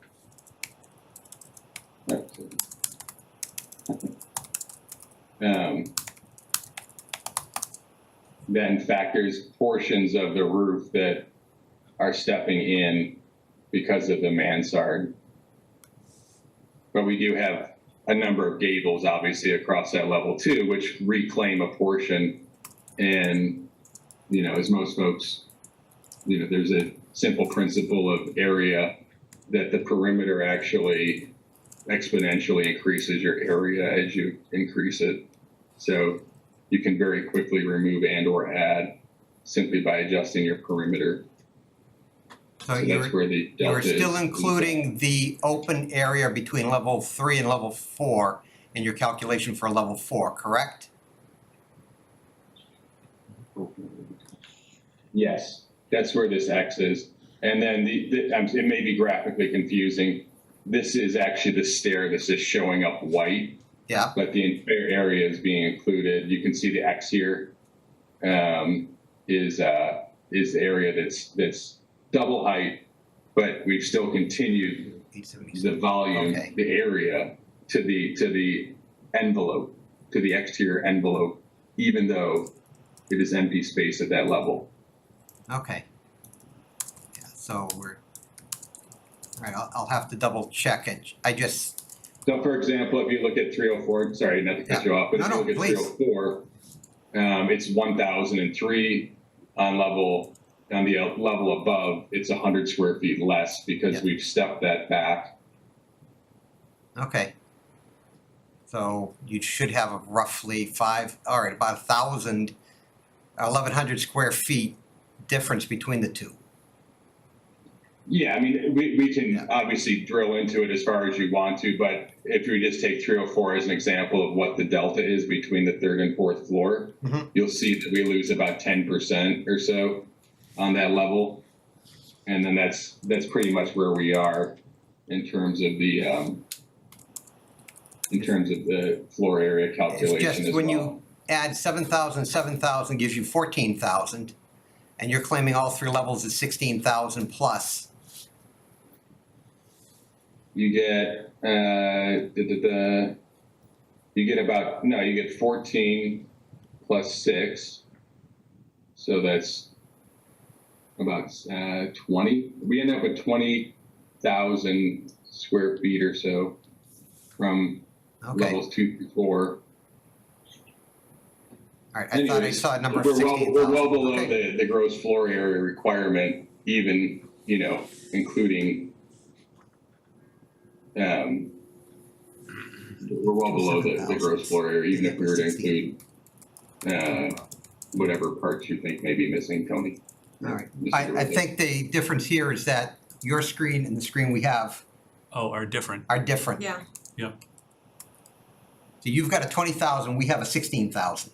So you did increase it by the 4,000 square feet. Yeah, sorry, I re-released this with the updated calculation per your request, per the request of the email, So I should say. wait a second here, you're presenting stuff that hasn't been submitted to us? Yeah, this is. What? We need to be. And we're supposed to do this, we're supposed to make a decision in 3 hours? This is updated information that was released today based on a request from Mr. DeRezzo, which came to us yesterday. And given to who, when, so that we didn't have, I mean. But we said very clearly on that call that we didn't expect you to change the plans. We didn't want you to change the plans. No, we haven't changed the plans. We haven't changed the plans, we've changed the calculation methodology that we're showing here. So we have a bit of a Literally, we just shifted around the same numbers into 2 different buckets, and it was based upon the call that we had today. Okay, and I so- apologize for creating any confusion, but there is numerically no difference. Well, hold on, I'm hearing that there is numerically a difference between what we're seeing on a screen that is so teeny. We can see the big numbers, but we can't see the small numbers, so we have to listen to you and hear what you're saying, and we don't actually have that to look at and review and didn't have a chance to look at it and review ahead of time. This is problematic. I understand the concern about this. Just to provide some explanation for what this is. As Jeff mentioned, there's no change to the plans whatsoever. This is a different calculation of gross floor area because Mr. DeRezzo disagreed with the way that we calculated it. So we're providing this new calculation. The building is exactly the same as it is on the plans that you're seeing here. The numbers come out differently based on recalculating floor area, and that's what this diagram is intended. This is for demonstration purposes on that point of gross floor area. It's not any excuse of the plans. But- Can but we, it- can, is- excuse me, can we recharacterize that? Is it because Mr. DeRizzo didn't like the way that you calculated, or that it was calculated incorrectly? He disagreed with the way we calculated it. I don't characterize it one way or the other. If You just did characterize it that way. I mean, so basically this is new information. That's my point.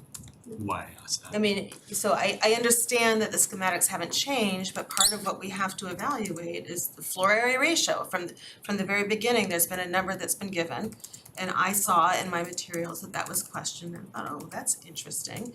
And so it's been delved into, and we're supposed to make a decision on this tonight. When we don't have the information in advance as a committee, as a commission, to evaluate what is correct and what's incorrect.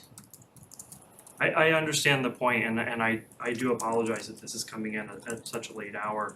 I think from my perspective, the bottom line, the most important point is on the previous calculation, it complied. On this calculation, it does comply. It's not an issue of needing additional waivers or anything like that. It's just recalculating the number, and it as I said, it does still comply, and it complies by a significant margin. Trust and believe, not trust and verify, though. This is why we're providing the updated information. But you aren't providing it. You're showing it on a screen. And kind of walking us through, but I don't walk through math very well on the fly. Fine, go ahead. All right, so I think we just have to kind of put a bookmark in that and continue with the presentation. Understood.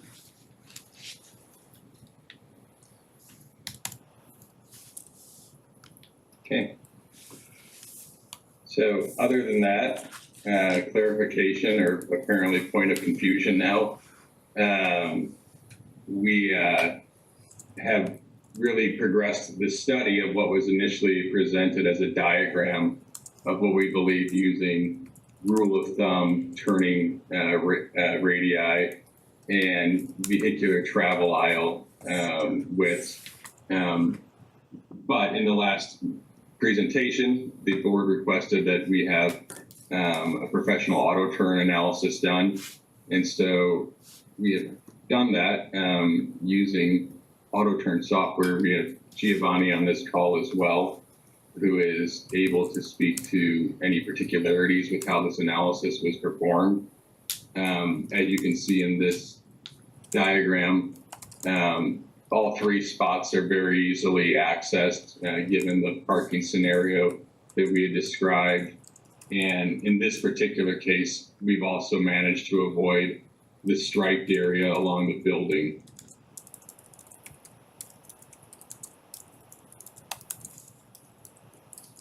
This is a further comment on the travel lane or the drive aisle of the garage and its accommodation of oversized vehicles. And on the left, this is showing a diagram of an ambulance, a Horton type 453 ambulance. Again, we have Giovanni here who may be able to comment on any of Captain Nelson's comments towards that end. But here we demonstrate that we can easily fit the vehicle through the garage. On the upper right-hand corner, we show a series of vehicle heights, and we believe that it may even be achievable to get up to 11 foot of clearance, but 10 feet of clearance would sufficiently clear both the ambulance height as well as a 20-foot moving truck.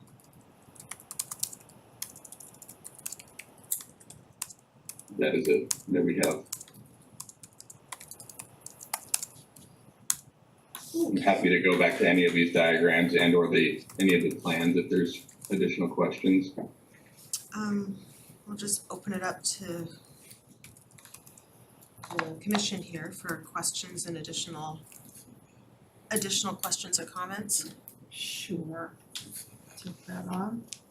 Every time an ambulance shows up, a fire truck also shows up. At least that's been my experience across the 20 years I've been in the town. So how do you accommodate the fire truck? Does it sit out on Main Street?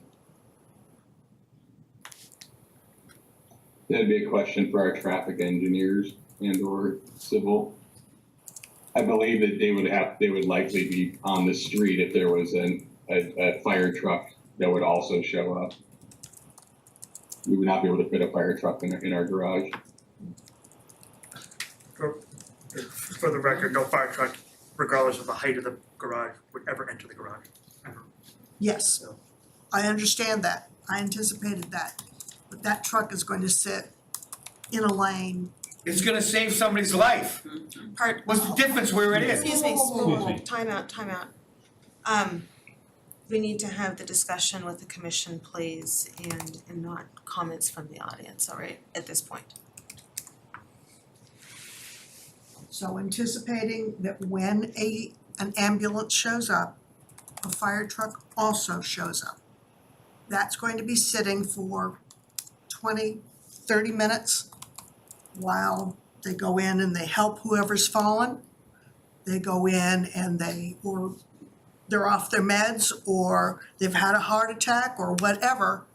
That fire truck is going to stay there while they're dealing with the ambulance going inside and getting that person out. Right? That's the pattern. So is that fire truck going to be a problem? I expect that it would be for 30 minutes. That's all I'm mentioning. So what do they do in Boston with a fire truck? Excuse me, we need to have a discussion. If your mother's dying, you don't care if the fire truck stops there? What we need to be doing now is moving through the discussion so that we can get to the Ambulances decision. go wherever they want. Excuse me, we need to be able to manage the discussion so that we can get through and get to the decision.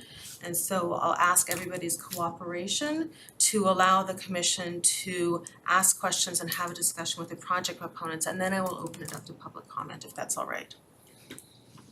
That's just an observation. I wanted to make sure people understood. All right, thank you. If I may, Madam Chair, obviously I can't respond to the question directly, but what I would suggest is that may be a question for the fire chief, where they would park their vehicles. What I would say is, no matter what building is on this site, that's going to be an issue for any building, whether it's residential, whether it's a retail. There's going to be a fire vehicle in the public way for some period of time. I have a question. I know that there's a limitation on the height inside the building. I assume that's based upon structures or pipes, etc. And I know you don't have to cover for it, but what kind of damage could an overheight vehicle do? Well, first off, can an overheight vehicle get into the building such that they could hit anything higher in the building? Sure. So I can answer that.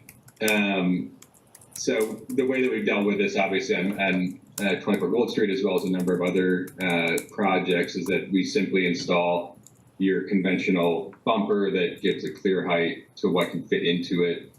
And there's other ways that they can signal if something is, hit that bar, for example. So we could do things that would protect the structure, in addition to it. But I think that there's a range of accessory products that exist on the market that address oversized vehicles entering a garage. There's just no critical infrastructure that could be damaged, is my question. You're not gonna hit a gas line. Pipe, gas lines, things like that. Obviously, we would have to be very strategic about how we're routing. I mean, it's kind of a nice point of design clarification to have this requirement embedded in the project on the onset, because it really forces us to make sure that the coordination that's going to happen in the podium is clearly avoiding that lane. And it really helps us to prioritize and strategize the coordination efforts, knowing that that's a really stark constraint that we would face. Okay, thank you. It's updated information from Green International if and when you're ready for that Oh, there is. Okay, as of today. sure. Couldn't hear what There's updated information from Green International, presumably in response to the letter that was received on Wednesday night. That would be useful information to have unless anybody else has a question they want to ask first. Okay. All right. That would be useful, thank you. So, Jeff, you can stop screen sharing.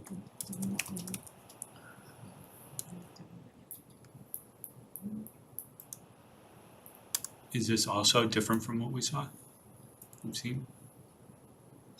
Likely, I haven't seen it yet, I haven't received it. It's just like, It's just It's kind of coming late continued for this. information, right? It's Yeah, like, yep, we haven't seen it.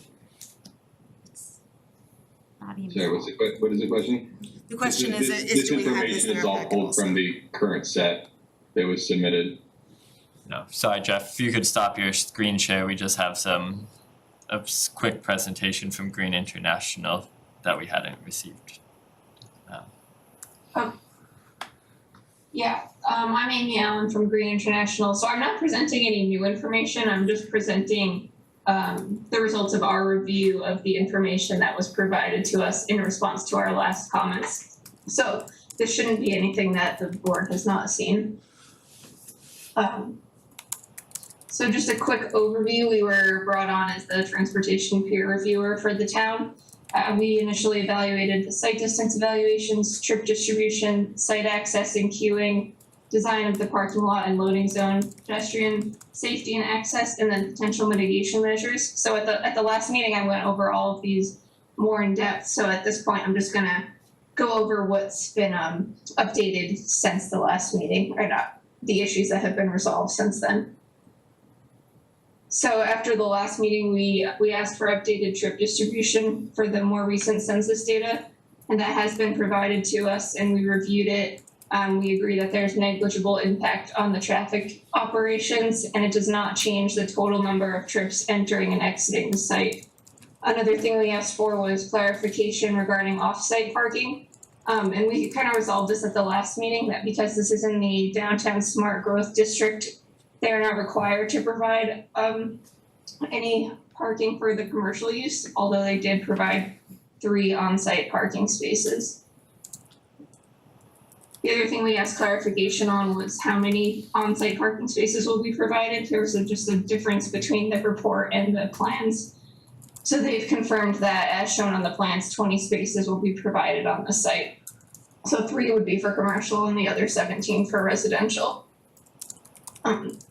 As was already discussed, we asked for turning movement diagrams for the cars near the loading zone and also the ambulance, which were provided to us.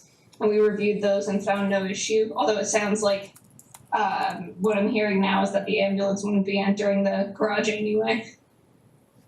And then lastly, we had suggested different off-site mitigation for pedestrians and vehicles. And then, so as was already discussed, the applicant is agreeable to paying a lump sum payment to the town that they can then use for this off-site mitigation. And then lastly, I just have the updated site plan that we were provided in response to our comments.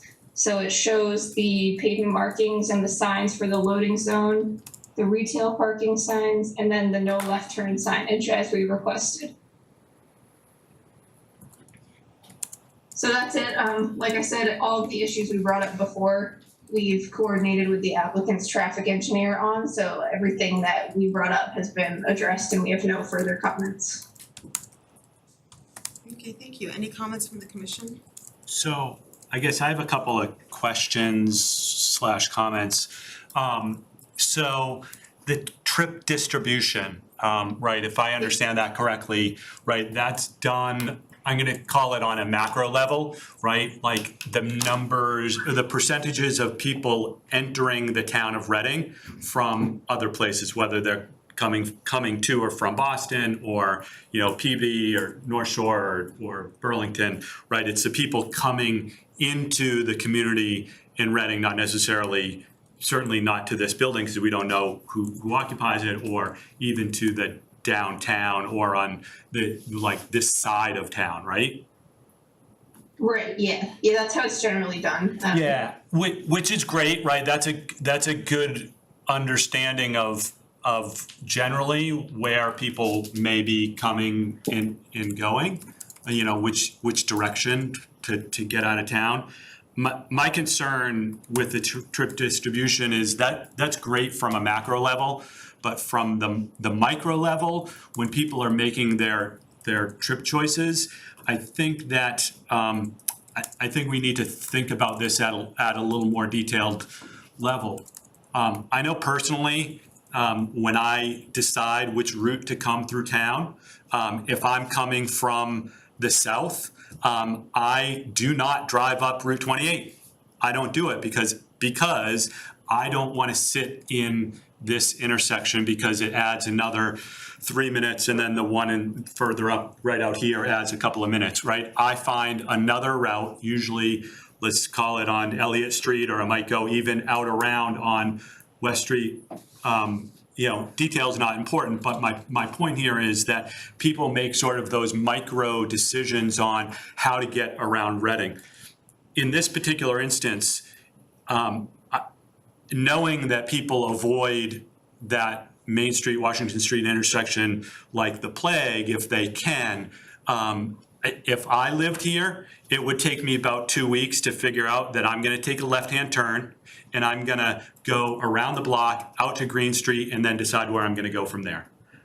Right? There is never, right? Because sitting in that queue, and maybe you know how long the queues are, but you know, it feels like 5 minutes. I know it's not 5 minutes, but you know, each light cycle is probably, you know, I'm going to say is longer than the normal. I would guess like the whole cycle is about 3 minutes. So I'm not going to go take a right if I can. What is it? Excuse me, really. 3.5?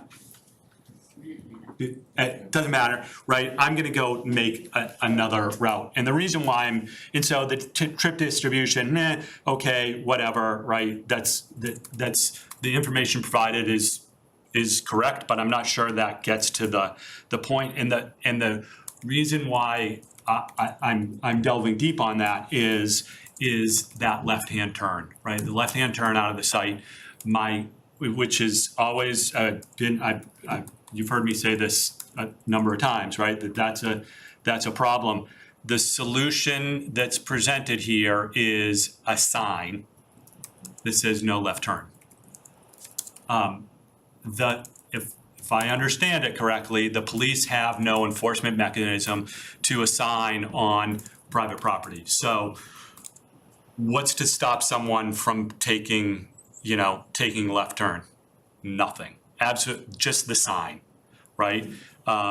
In other locations, like on Walker's Brook Drive, where they didn't want to have people coming left out of Market Basket onto Walker's Brook, they actually, changed the intersection so you could, but it is really hard to make that left-hand turn out of there.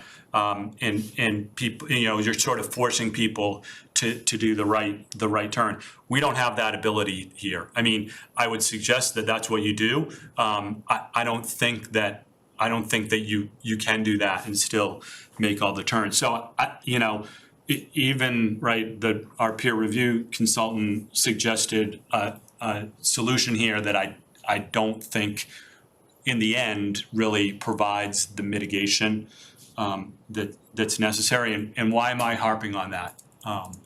The reason why I'm harping on that is because every time someone takes a left-hand turn, they then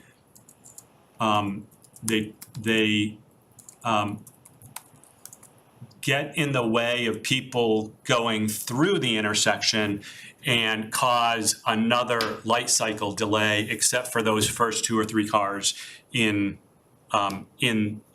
between the driveway and the intersection. So you're causing delay there in making that whole intersection not work. On top of that, the other thing that I don't think was incorporated, because it's typically not, it's no criticism of the traffic engineers, but just looking a little bit more in detail of the way that this particular site will work is if the developer is claiming that the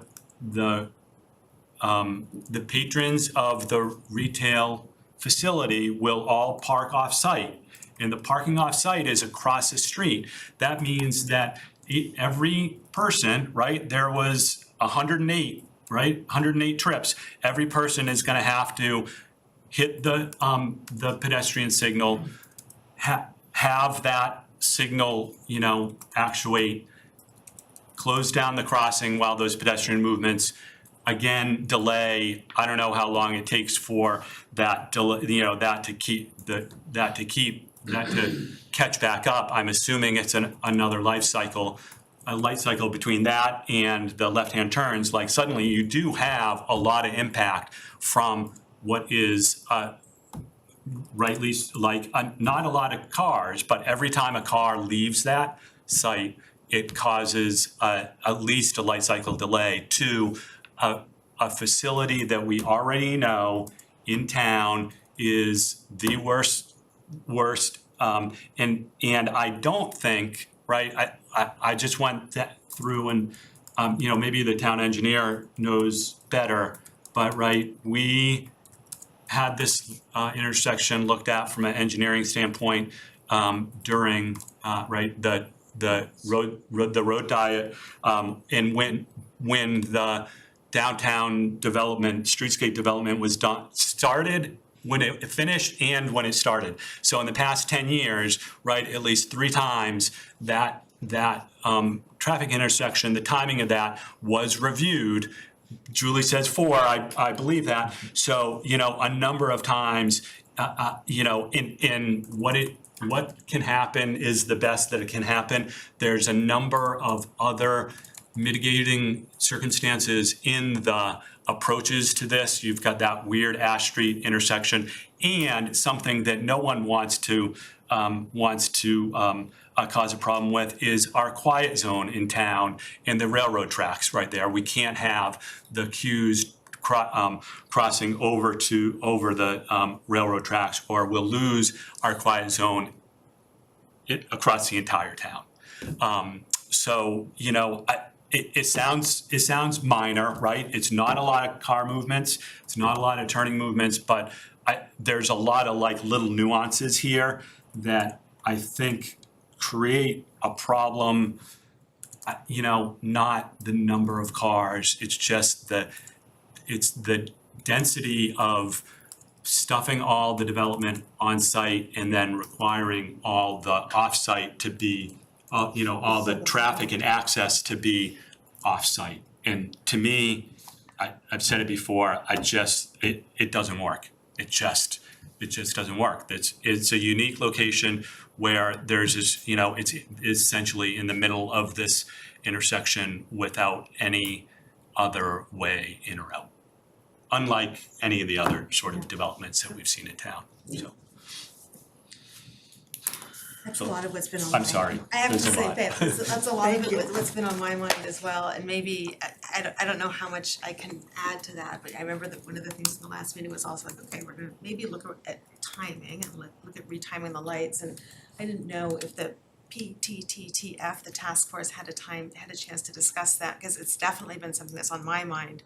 I've experienced it mostly as a driver, because it's not a very pleasant intersection to walk at, but it's when a pedestrian crosses, all traffic in all direction has to stop, and so that delays things even more. And I guess I'm wondering, is there any, I think this might be a question for staff, is there any reflection on how much leeway there is in general, leeway is the wrong word, out of all the reviews that have gone on at that intersection, how much, wiggle room is there to make the situation better in response to what would be the demands on this site? And I'm thinking not just the residential, but also to the commercial for people who would be parking, because there's not parking right there, and getting to the site on foot. Was there So, action on that? PTTTF, the Parking Traffic Transportation Task Force, discussed all of the recommendations that Green made. You might probably need to speak up Yeah, so and everybody is can hear. generally favorable to all of them, and is totally willing to revisit the timing of that light if that's something that could make sense. So, I mean, I don't wanna say they're gonna do it, but they would look at it, definitely. I guess, Another review. but has it, right? It's been done 4 times, right? I guess my concern is that The timing. the time. My concern is that, right, just like the block the box thing, is that we make changes to the timing to accommodate 12 units in town when there's, this is right, it serves a whole lot more than that. So total, to accommodate those 12 turning movements, we're, creating more delay, or I don't know, prioritizing those turning movements over, other travelers. So that's, because if there's an easy solution, it would have been done before, right? We've looked at it 4 times. I guess I do have one other question for the peer reviewer. Do we have, right, there are a couple of recommendations that you had made about improving the pedestrian connections, right? Whether it was improving the accessibility, the accessible ramps at each of the corners, or raised sidewalks, or sidewalks with textured pavement. Even for one crosswalk, I shouldn't have said sidewalk, I meant crosswalk. Well, even for one crosswalk, do you have a sense of what the cost of that would be? So we did provide actually a cost to the town, a ballpark cost of what the cost of all of the mitigation that we proposed would be. I don't have one for an individual crosswalk. But we did provide that information to the town, a ballpark too. I think Andrew has that information. They replied it would be about 50,000 for all For of the every- recommendations. And how much is the development proposing to contribute? We propose to take on half of that cost. This one development.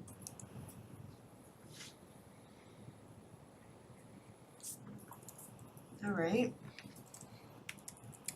I should say actually, a clarification to my earlier comment, the BTTF is not in favor of the block the box. Don't stop in the box.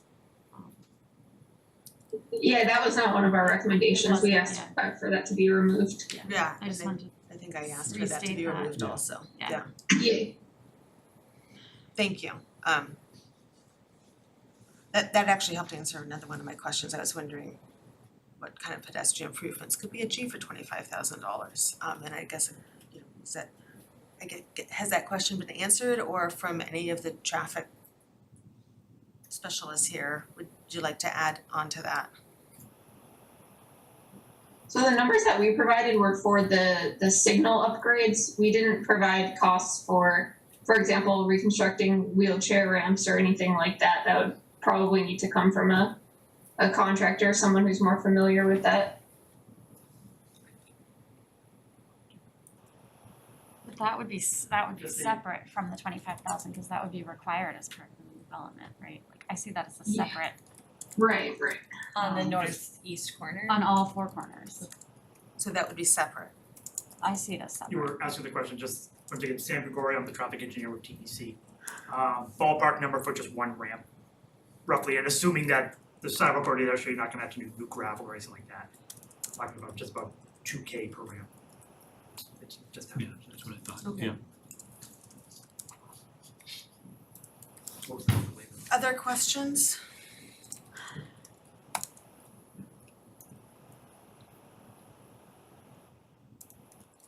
I just want to unpack what you said about the reconstructing all 4 corners of the intersection. Is that something that the team is already considering as a condition? It's my understanding that that's required by ADA. Okay, At least that's what my discussion with the town engineer okay. led me to believe. Alright, so that's already implicit in addition to the 25K.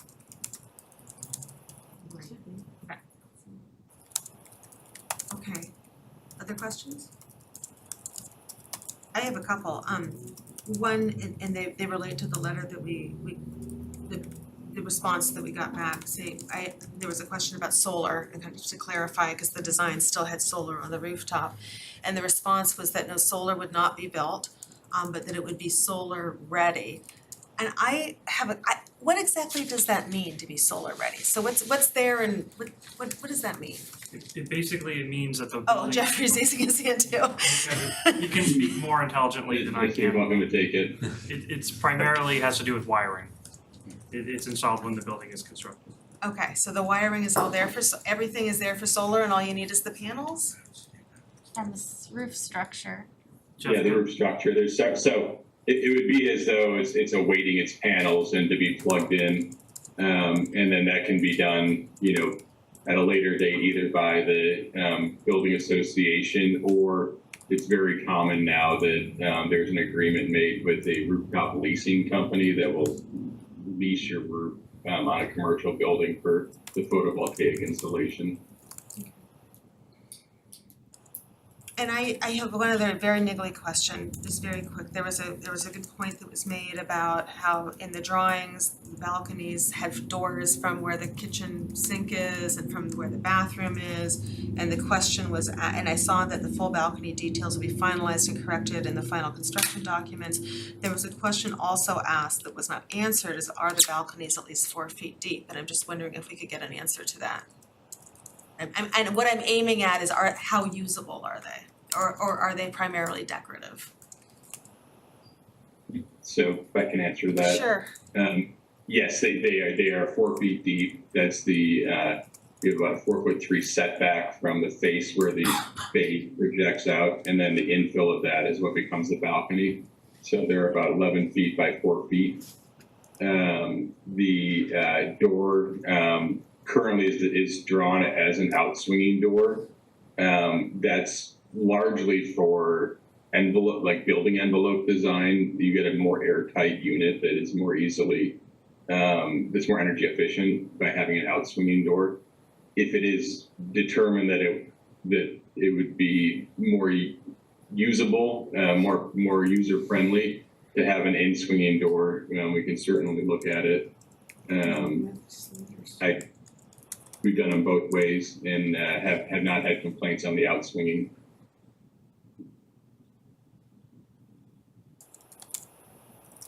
So wouldn't having a slider mean that you would do a door in place instead of having a swing out? The slider is also obviously, commonly used. Issues with the slider are that they're very leaky in terms of their airtightness. Yeah. And so for the contemporary energy code that we have to meet, there's a very low U value that the door has to meet both for insulation and air leakage. And for that reason, it's uncommon now to find sliders in a lot of new buildings. Other question? Oh, sorry. Sorry, but we should do the continuance. Really Yes, quick. I was noticing that. So I was going to see if there are other comments and then ask if there are comments from the audience. In case anybody has showed up for the 9:30 hearing on the other project that is requesting a continuance, I'd like to take a little bit of a momentary break to do that continuance, if you don't mind. Okay. So do we need a motion to, is it table this one? Table one hearing so we can open the other one to continue it and then continue this one? Heather, you want? I would just leave this hearing open and then just make your motion to continue the Okay. other hearing to a date certain. I don't wanna close this one, because of notice issues. Okay, thank you, Ivrea, I'm glad you're here. All right, so we have a request to continue. Do we just need to have this read into the record? Sure, yes, yeah, just,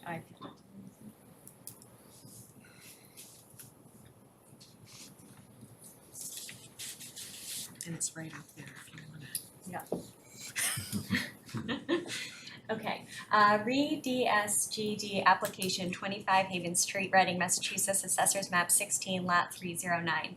Dear Ms. Klish, on behalf of 25 Haven Street LLC, we respectfully request to continue the hearing scheduled for Monday, September 12th, 2022 to the next available hearing date on October 17th, 2022. The applicant continues revisions to the proposed development plans to incorporate many of the comments received during the DRT and initial public hearing. This is taking longer than expected, but we look forward to presenting in October. Please contact me should you require any additional information. Thank you respectfully, Joshua Latham. All right. So we have a time slot at 8:30 p.m. on October 17th. All right, I'd like to make a motion to continue the public hearing for 25 Haven Street to October 17th, 2022 at 8:30 p.m. I'll second that. Okay, we're all here, so we can say all in favor, raise your hand. Okay, all in favor, none opposed, thank you. What's that? It's that first time in 3 years. I know, what fun we're having. Okay, sorry, thank you for tolerating that little bit of a break, although it came at kind of a good time. Are there other questions or comments from the board? And if not, I'll turn it over to see if there are questions from the audience. Is that the end of the presentation from the applicant? Any other information to present? I don't believe we have anything more unless you'd like to have further detail on the trip distribution data. It's a chart of numbers, and it's in Yeah, the I saw that. materials. Yeah, that's fine. That makes sense. Then that concludes. Okay, thank you. Are there any questions from the public here tonight? Or comments? I see the Johnsons raising their hand.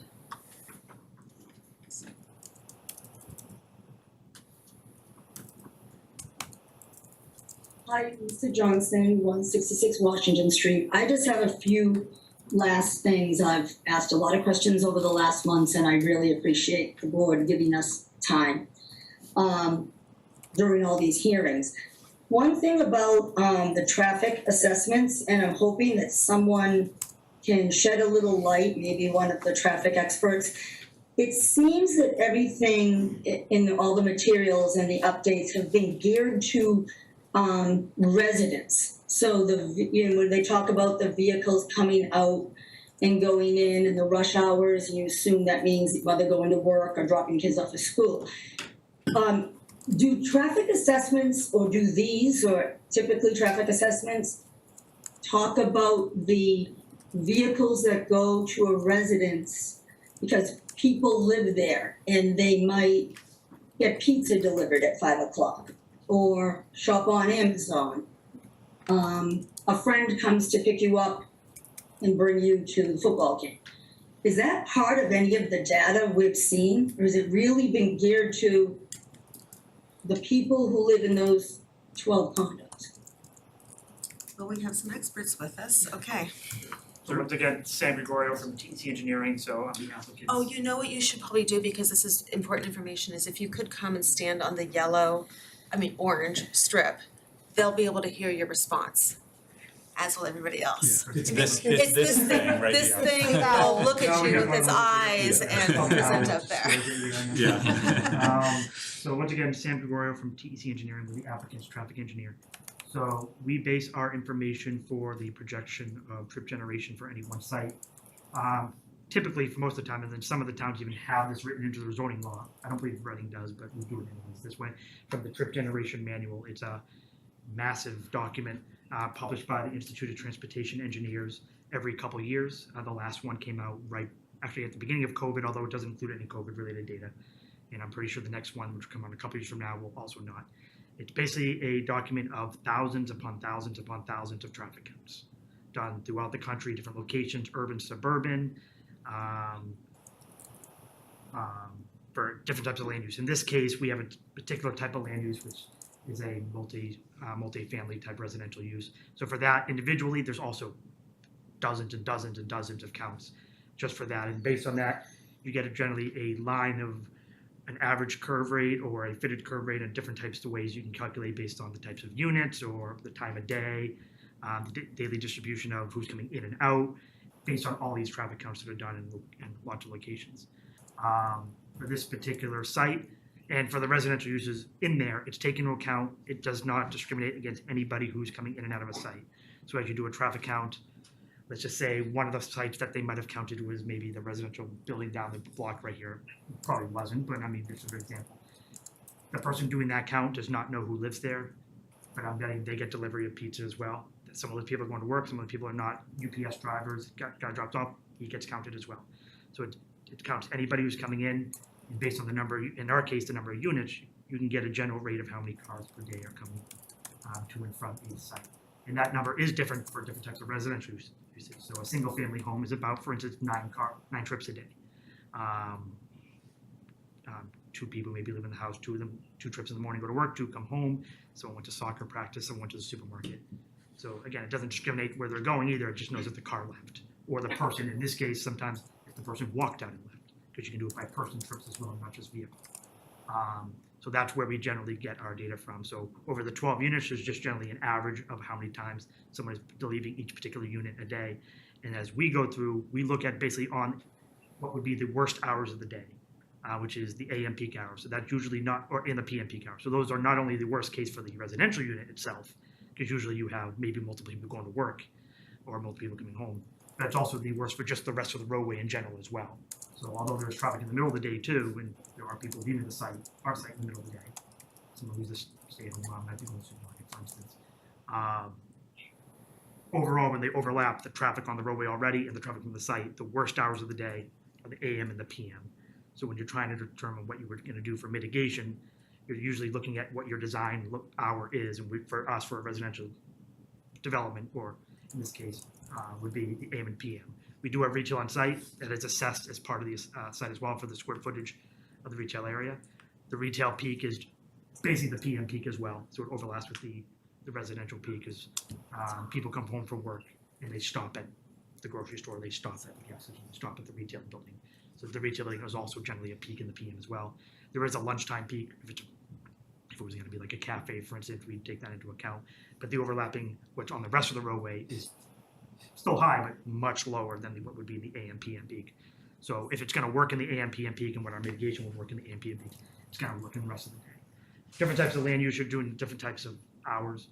If we were building a church, we'd be looking at a Sunday, not an AM or PM peak. If we were building, random things that people would know, but a baseball stadium, I know we're not doing that, but you're looking at the after hour PM peak when people are going to a 7 o'clock. So for this, it's the type of use we looked at the AM and PM peak of the day. Okay, thank you.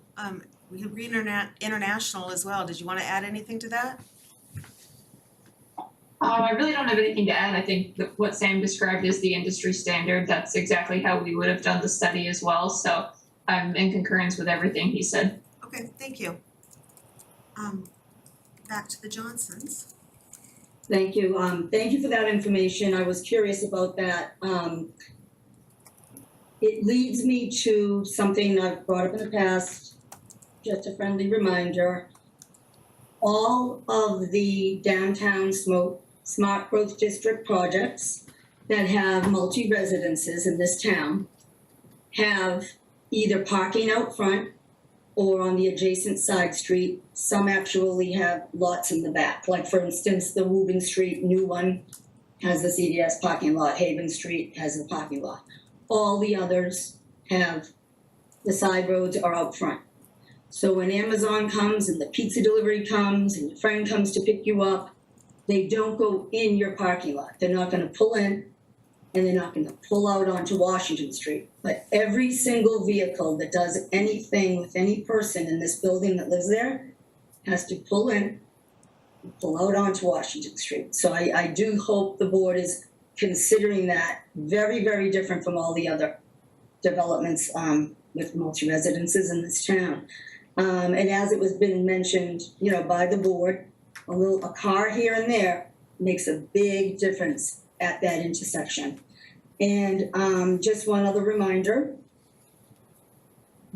I do not know, I kind of wish I did because I've learned so much about this, what the Reading Police Department has said with past projects of this type in town, the 40R district. But they did go on record to say, and I quote, "The police department has too many concerns for public safety to support this project. The police department feels the project will have too great of a negative impact on the area due to our traffic and parking concerns." This is something that residents have said, board members have said, and I don't know how often the Reading Police Department says this about a project, but they've made it clear. And again, it is really just because of the location where this building is going to go. And I just, now that it's confirmed that that no left turn cannot be enforced, I already was gonna say it, but John said it very well. People are gonna do it, nobody can stop it. The intersection is going to be an absolute mess at times. There's also that additional concern during construction, the blocking of that lane. Again, none of the other projects, they were smaller roads. They were parking spaces. Gould Street, they blocked all the parking. Cars still went by. How much volume's on Gould Street? It wasn't even that noticeable. This is a whole different ballgame. It's going to impact the whole town. John said it, and it's true. I'm not talking as an abutter right now. I'm talking about a person who lives in Reading, works in Reading, shops in Reading. It's gonna affect everybody. I do just wanna say one last thing. It's something that I feel is just a good reminder, because I think it doesn't happen all the time, but it's good to know, and I'm reminding myself and anybody else listening. Because of the location of this property, I believe the developer cannot adequately mitigate significant project impacts.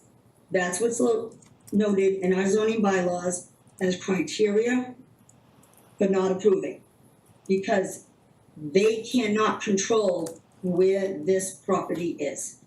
I believe the Reading Police concurs. Just wanted to remind everybody, and I thank you for listening. I think Bruce might have something. Yeah, just as a follow-up from the last meeting, and actually something that we've been bringing up from day one, in regard to our zoning bylaws and the guidelines, the fact that our property is a two-family use, and the fact that it's in a transitional area, we could not find anywhere in the guidelines why that 15-foot setback and a step back above the second story was required. And we were told that we were gonna get some feedback on that in the last meeting. That was another item from the last meeting. And we made, do you have other comments that you wanted to share, and then we should revisit the answer to that? Or should we just get into the answer to that? Well, I mean, over the past 7 or 8 meetings, there's been a lot of detail that's put into that. Do you want me to go through that again? No, I don't think you do, because we did take a look at that, and it's actually, there's language in our draft decision about it, I believe. But I'm looking at town staff, and maybe they want to explain. I'm gonna reframe the question a little bit, because there was discussion about where the project is now, is it does have, okay, I just asked you to do this, but I'm gonna try to do it, and you're gonna correct me. It does have a 15-foot setback, which is not required because the project abuts a property that is, it's a 15-foot setback is provided, although it wasn't required because it doesn't abut a residential zone. It abuts a split zone. So that's the primary reason why that's setback, and that is the ground level distance from the property line to where the building begins, not the fence, but the building. That's the setback. There's an interesting question about that and the relationship to the step setback, and we should probably touch on that now because it relates very much to what's in the draft decision. Well, I guess to reframe the question, where in the bylaws and the design guidelines does it define this? Sorry. Yeah, I think is Define which part? defining what? Last meeting, we said this is a very good question, you know, we should get something to you in writing about this. We've been through, I mean, we're not, you know, we're reading these documents, you know, the best that we can, and we can't for the life of us find that the split zone is defined. And everybody's telling us because it's a split zone, you don't have to do this and you don't have to do that. So we asked again, and, you know, last meeting, we said that we're gonna come back to us with information on where, you know, where we can find, you know, this information defining the fact that both of those things don't have to be done. So the setback is not required because the portion of the lot, like the portion of your lot, Bruce and Lisa, that this property abuts is the downtown smart growth district portion. So the property is downtown smart growth district and it's abutting the portion of your property that's downtown smart growth district. So that's why the setback, the 15-foot setback does not apply. So the 15-foot setback, the mandatory 15-foot setback only applies when the property line of the proposed project is directly abutting a single-family residential district. A residential. Any residential district. Shoot, I was trying to be really clear. And in this case, because the line for the whole smart growth district is beyond that property line into the Johnsons, into your property, that's why that mandatory 15-foot setback doesn't apply. You asked another question of why the combination of setback and step back, that thing that pulls the building back from the facade, why don't they both apply? And it starts with the answer to why that setback doesn't apply in the first place. If you can just point me to where that is in the bylaws or guidelines, I'd appreciate it. I mean, we were told last month that would be forthcoming, so. Go ahead, Avria, and I will say that, you know, where it is in kind of writing is when we get into the draft decision was the place we tried to put that in writing. Correct, and so I think the point in the bylaw is 10.5.6, which deals with the dimensional requirements, and that's where we look at whether or not a setback is required. And as Heather aptly summarized, this project does not abut a residential zone, and so there is no setback requirement. In terms of step back, whether the facade of the building has a portion that kind of moves further back, that's when we look at the design guidelines, and I think that is in 7, well, let me just pull it up. Then we look at 7.1.2 to look at the step back requirements. And there, I think it's our interpretation that where a building directly abuts a single family, 2-family, or residential use, and note here, they're talking about use versus zone, the side yard or rear yard step back shall be at the second or third floors and shall be a minimum of 10 feet. And I think I'll turn it over to Heather to discuss how the Cpdc is going to analyze that component. Yes, and I'm actually what I'm trying to do, but of course now my computer isn't working because I'm trying to pull up the draft decision. Do you want, we can screen share it. Oh, go ahead, yeah, that's terrific. I'll screen share it. So it's the highlighted section on page 10. See that? Make it bigger. Oops, sorry. And this was posted with the materials for this meeting. We sent it to them too. Okay, great. So the notion here is, everybody can take a minute to read it. But the notion here is that so a step back, right, it would be normally required I'm gonna get myself confused, but the step back bringing the building back from the facade is normally required at, I believe it was like the second or third story. That is, and the illustrations that were there in the design guidelines, section 7.1.2, make an assumption that the building itself, the facade of the building, is actually at the property line. So essentially what's happened here in the course of negotiations, right, is that the proponent has pulled the entire facade back to what is essentially a setback, or a setback at the very first level. You'll recall that at the beginning, the initial proposal, I believe, was that the wall was there and the step back was in fact at the second floor. They've replaced that step back with basically an open parking lot and a fence. Right, so we staff talked to Ivrea and Heather, and we did some research, and we determined that setback area really does not count towards step back area, right? So step back is dealing with building massing and the face and facade of the building, and trying to allow for light and views and all sorts of things at upper floors. Whereas step backs are really referring to the whole building footprint and where it's situated on the lot.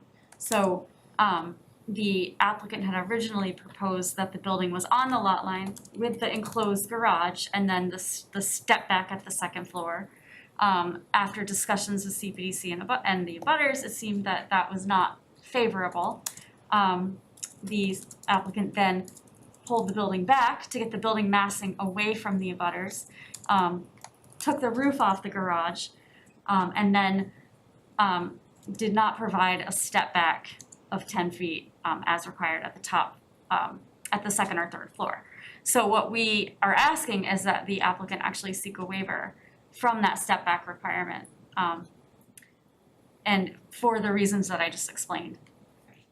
Yeah, so I would say, so essentially, like the setback kind of substituted for what would otherwise be the required step back. And to be crystal clear about this is why we're suggesting that a waiver from the design guidelines be sought as part of the decision.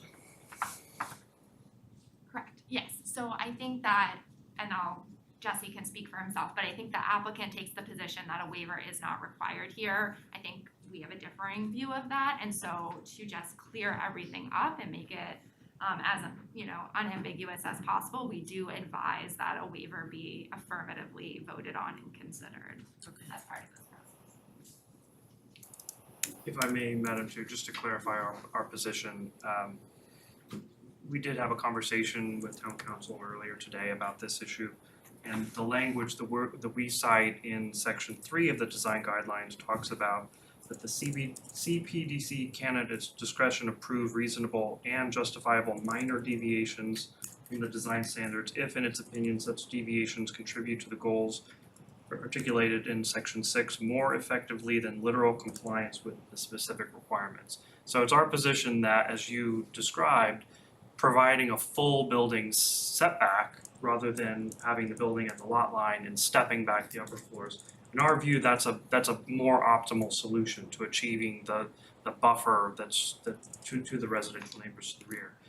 Ultimately, I think this is an issue of semantics, whether it's a reasonable and justifiable deviation or a waiver. I think it's 6 of one, half dozen of another. And so if it's the preference of the commission that it be written up in the decision as a waiver, that's fine with us. I personally feel like if we're in a situation like this, we should have a mechanism to articulate and to document how and why we've deviated, and the tool that we have to do that is a waiver. That's fine. No objection. Okay, now the big question is to the Johnsons, did that clarify things? Somewhat, but it's still not clear. And But I can see, the area that's vague is the split zone definition. And, that's something that we need to find out about. The split zone was developed at some time, after we purchased this property. And, it's causing a lot of confusion for us. We're really, thinking about this in a transitional way. And a further setback would make this a much more, transitional project. We certainly appreciated the removal of the garage wall and the garage roof. And, I think as a residential use in a transitional zone, we feel that, we would want the building to back off a bit from, where it is right now. But we've talked it through. We'll let it rest at that for the moment, so. I understand your approach. There is an important piece of clarification I think we should make, an important clarification we should make for the record is that the split zone wasn't created recently, I believe. It was business A and residential, and it was the business B. So it was business B for, how long? And the downtown smart growth district boundary coincides with that zoning boundary. Right, so I would have to check like old zoning bylaws to know this for a fact, but the town has had zoning since 1942. Originally when zoning districts were established, they tended to be established from like the center line of a right of way. So, 100 feet from the center line of the right of way is where the zone district extends, and so that will line up with some properties and not line up with others. And that's typically why split zones, in my experience and my knowledge, and Ivrea can correct me if I'm wrong, but that's typically why split zones tend to exist in a lot of communities. And so business B, the Johnson's property was split zone, business B and S15. And then we put the smart growth district in place and we just kept it to that overlay over the business B district. As long as we're taking minutes, I wanted that clarification to go in. All right. Any other comments from the public here or on Zoom? We might need to look for lines on Zoom, hands on Zoom. Thank you for your time. Okay. If I may, Madam Chair, just before we leave the issue of the Johnson's comments, so we wanted to respond to just briefly on the point of their comments regarding traffic. I want to point out that they've mentioned the police department's comments a number of times. I want to point out that comment letter was regarding the original submission of this project. It's changed significantly since that time, and the project plans and updated revisions to the project are provided, my understanding is, to the police department with every revision that goes out. And they have not reiterated the same comments with respect to this current design of the project. That having been said, I think it's also important to repeat something that we've said a number of times, which is that the proposed project based on 12 residential units and a small commercial space is one of the least impactful project uses of land that can be developed within a business district or a smart growth district of any kind. There are a number of uses, including the present use of the property, which ITE, and I'm sure Green International would corroborate this, and our traffic engineer can as well. ITE projections would say that the traffic impact of the use in its existence today would be far more significant than this proposed project. So, for example, the 128 Tires there today, it does a hearty business, it does a good business. It doesn't do the kind of business like a Jiffy Lube would do, for example. Jiffy Lube could move into the site tomorrow. The board would not be notified. It would just open. There would be no design review, there'd be no site plan review. It would open and it would immediately have a much more impactful use of the roads, the same issues that we've been talking about here. No left turn issues, the fire trucks parking on the street, ambulances and issues of that nature. What we've done, we've attempted to mitigate those issues as best as we can. And ultimately this comes down to management, and it comes down to the way that your competent planning staff are drafting these conditions. So for example, again, coming back to the issue of no left turn, that's a management issue, and it can be written into the decision, not that we'll provide a no left turn sign that we all agree will have enforcement issues. It can be written as a condition that says no left turn shall be allowed. And then it's a management issue, and it's an ownership issue. If the tenants and the residents of the property are not complying with the zoning requirements of this commission's decision. Because then it's a zoning compliance, and we can potentially be visited by the building inspector, who's a zoning enforcement officer, who will say, you are in violation of zoning based on the decision of this commission. And that's how it's enforced.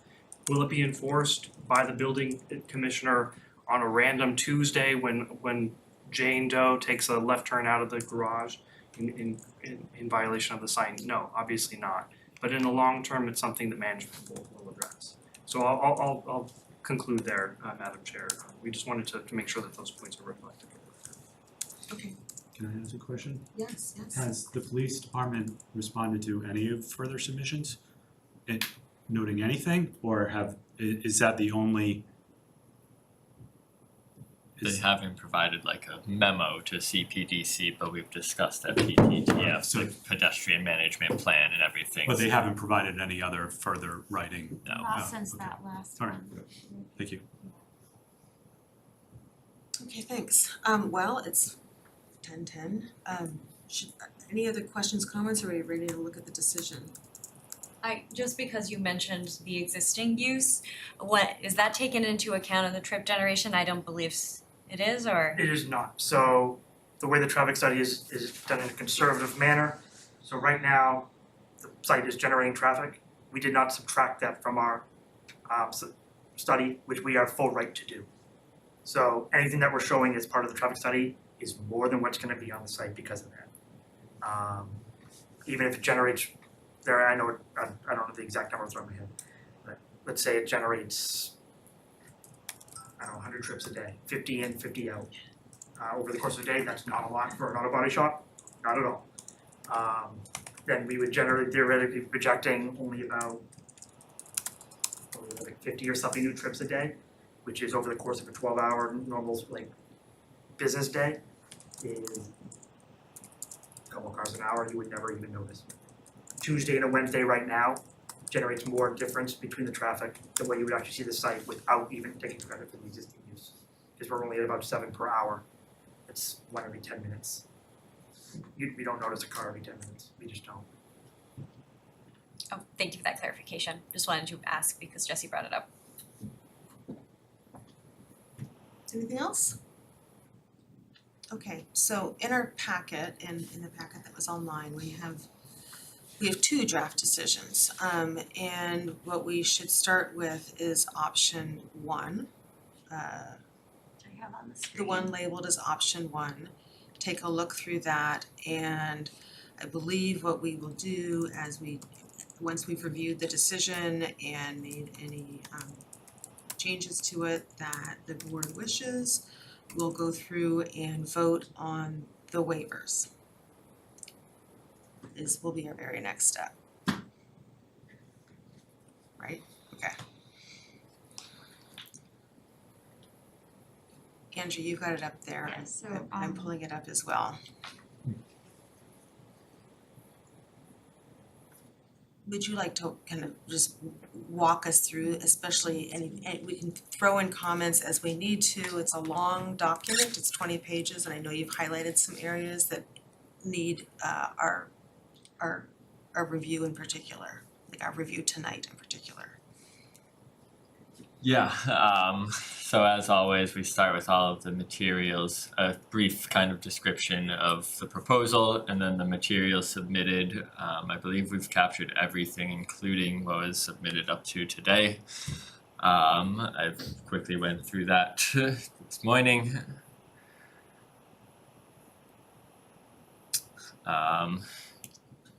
And then on the general findings is where we'll find a lot of the summaries of the project. We start with the zoning, and we do state again that this site is a transitional area because it's directly abutting a lot containing the 2-family dwelling, and that section 10 of the design guidelines apply. We summarize the nature of kind of the zoning itself in some of the abutting parcels. I'm just gonna make one addition here, so it's clear. Because the transitional area is only in the design guidelines. So, not in zoning. Right, that makes sense.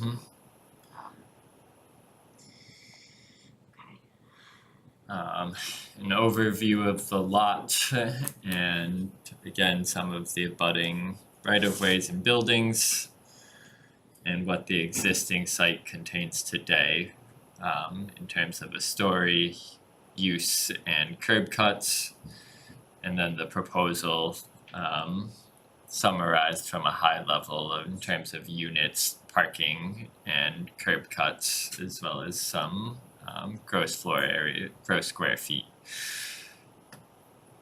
This is the right version. Should be. So you're seeing your changes. Yep.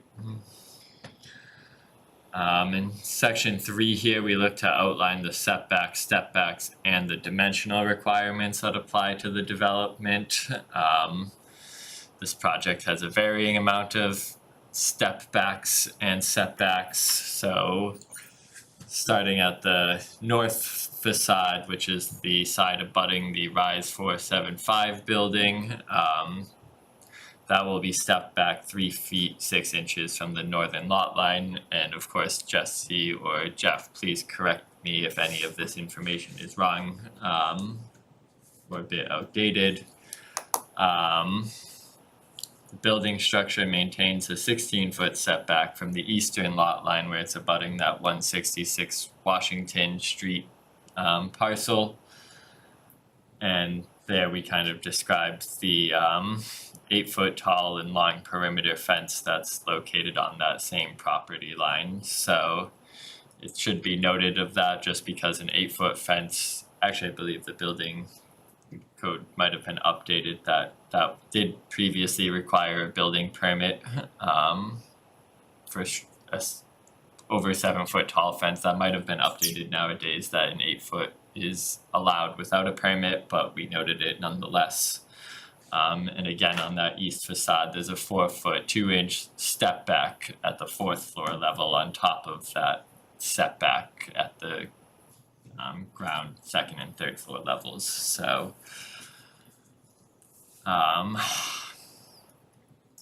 the south and west facade, we looked to summarize some of the varying setbacks there. There's some variable dimensions to allow for a consistent sidewalk width of 6.5 feet to 7 foot wide setbacks, as well as we look to describe the additional setback areas that are abutting the commercial space to allow for the outdoor dining or pedestrian amenities that the applicant looked to include. So that allows for up to a 12-foot wide sidewalk, again on those south and west facades. We also noted the southeast corner setback area where there was originally a transformer, I believe. I don't believe that transformer is there anymore, and it will be looked to be treated with landscaping and shrubs that don't impact sightlines from the garage nor the abutting driveway of the residents. We again look to define building height. I know that's always a point, and this project does comply with the 45-foot height requirement, and it's a flat roof, so that is measured to the top of the parapet. And we did note that, and it should be noted, and we did note in here that the stairwell and elevator penthouse on the roof don't apply to the height definition within the zoning bylaw, but we did want to note them nonetheless because it is just a valid point to make. So we described the roof area and the kind of design, the mansard roof design there. And then we also looked to calculate the dimensional lot coverage, which is the building structure only, not parking, open parking areas. So that came to about just over 77%. We went through the interior and exterior spaces well, kind of beginning holistically with the floors from basement to roof of what is habitable, right? So there is a basement area that sometimes maybe gets overlooked that's really just for utility purposes, but it's not for occupancy. So We then described the garage, which includes the 20 parking space, the first floor and garage, which includes the 20 parking spaces proposed, along with the trash storage and utility rooms. And there is storage within the garage, allowing for bicycle parking and potential future battery storage for future solar usage if that happens. I do have a highlight just below. This area is unroofed. I don't know if the CPDC concern, we haven't talked too much about that design in the open roof, and maybe Jeff, if you know the storage, the battery storage, if that were ever to come to play, I have to imagine is weather resistant and able to be located outdoors, but again, just a question that I'll raise in a minute below. So just continuing on, we described the commercial space and again, the access that will be provided to the expanded sidewalk area on the south and west facades.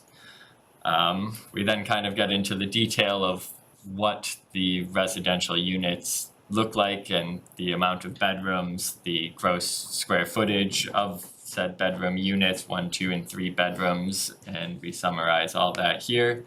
And then we also look to summarize the terrace at the 4th floor level and private terraces that will be available to the residents, as we discussed tonight, that will be over 4 feet in depth for use by the residents of the building.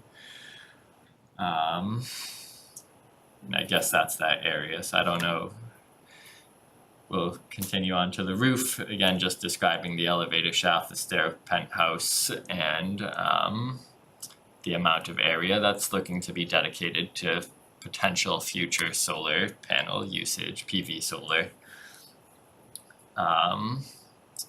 Again, kind of reiterating the commercial space, one's commercial space at 1455 square feet, and a budding outdoor area to use from the commercial space for outdoor dining or pedestrian amenities. And then we also describe the 3 parking spaces that the applicant has proposed to dedicate to that commercial use. So we describe the usage of those spaces here, and in section 7, parking below. One of the 3 parking spaces will act as kind of an ADA flex space, and one will be for employee, I'm trying to remember off the top of my head below, and one potentially for customer usage, I believe is how it's described. So parking in general, again, the residential of 12 units requires 15 parking spaces to meet the 1.25 requirement. They're in excess of that, proposing 17 parking spaces proposed to the residential use, and then the 3 additional commercial spaces. So they meet the ADA space requirements, and there are also, to be noted, 4 compact spaces along the eastern portion of the garage, where we typically require 8.5 feet by 17 feet long. These 4 compact spaces will measure 8 feet wide and 17 feet long. All parking spaces will be designed and wired similar to potential solar PV for future EV stations, though the implementation of those will be up to individual unit owners who require such and work through with the association, is my understanding, future association. And then we also described the commercial parking. So just to note, the commercial exemption that we may typically deal with in 40R of being within 300 feet of a municipal lot actually does not apply to this lot. In development application, they are not within 300 feet of a municipal lot. However, because of the size of the commercial space, it doesn't actually trigger any parking requirements under this 40R bylaw. And then we also noted that they are providing dedicated commercial parking spaces. So I believe the same can be said for the loading zone below. Yep, and we described the loading zone within the garage, and that commercial and residential deliveries are expected to utilize that space within the garage. Please. Bicycle parking, again, just noting that there is a area dedicated within the northeast corner of the garage for bicycle racks and parking. Andrew, just one point, so I don't mean to note a typo in Please do. the second, right before bicycle parking, the second entry says one spacer. I think it's meant to be one space. Good catch. And while you've been interrupted. Sure. I was just thinking, everybody should feel free to like chime in for anything that needs to be adjusted. So, where it says, where you have, if office institutional use is proposed within the commercial space. Yep. So, I'm a little concerned about the way that that's phrased, because if I understand this correctly, right, they're not allowed to have more than a third of their commercial space to be office, or institutional. The way that this is written, it sort of implies that, because I think it says, right, the next sentence, with the commercial space total of 1455 square feet, 3 off-street commercial spaces would be required. So in this, you're sort of implying that would be okay, but it actually isn't okay for, right, you need to go through a waiver process in order to get that commercial space to be more than 1/3. So We fixed that at town meeting, that's not actually how it's currently worded. Right. It's the ground floor. So it's 33% of that entire ground floor, not just the commercial space. I believe the ground floor is proposed. It's mostly, it's That parking. includes It parking. is, Yes, that's why we yeah. fixed it, cause like this never gets triggered when we have ground floors that are half parking. Right. Oh, so this is, Cause we're using the The bylaw old that's, guidelines. right, we're like the one from town meeting doesn't apply to this Yeah, project. yeah. Yeah, sorry to interrupt you. no, but, that's good. Yeah. Okay, that's, yeah, I was getting them mixed up myself. All right. But that is a good note to So it's no more than 30% of the ground floor. The way ground it's floor, worded in yes. that, like, Not yeah. the commercial space itself. right. So that's, we have fixed that going forward, But this is the last one that Yeah. gets Mhm. this. or the second to last one, Right, so, yeah. Or second to last, Uh-huh. so. Thank you for that Forget that. question, so, and clarification. We did outline the recommendations of the original TIA here, The one from Green International? the one from TEC. Oh. We did note that a peer review is conducted below, but given the nature of the recommendations and some being data submissions and some being signal changes and a various amount of recommendations, I did not directly bullet point them here in the draft decision. Materials. Yes, yep. We summarize the drainage and grading here, which is fairly straightforward. The town engineering department has reviewed the plans and found that it meets the requirements.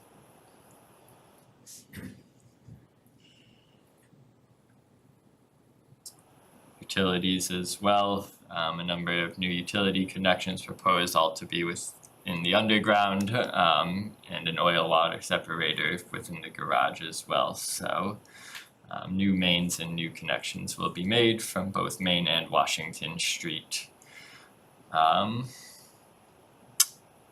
Again, on utilities describing PV, we described the lighting proposed, which I know we didn't have probably a lot of discussion on the photometric plan that came in on like the very first submission of this project, but we did summarize that and we'll look to ensure that dark sky compliant lighting is used if this development moves forward, and we'll get spec sheets for any lighting fixtures proposed and that's Andrew. conditioned below. Yep.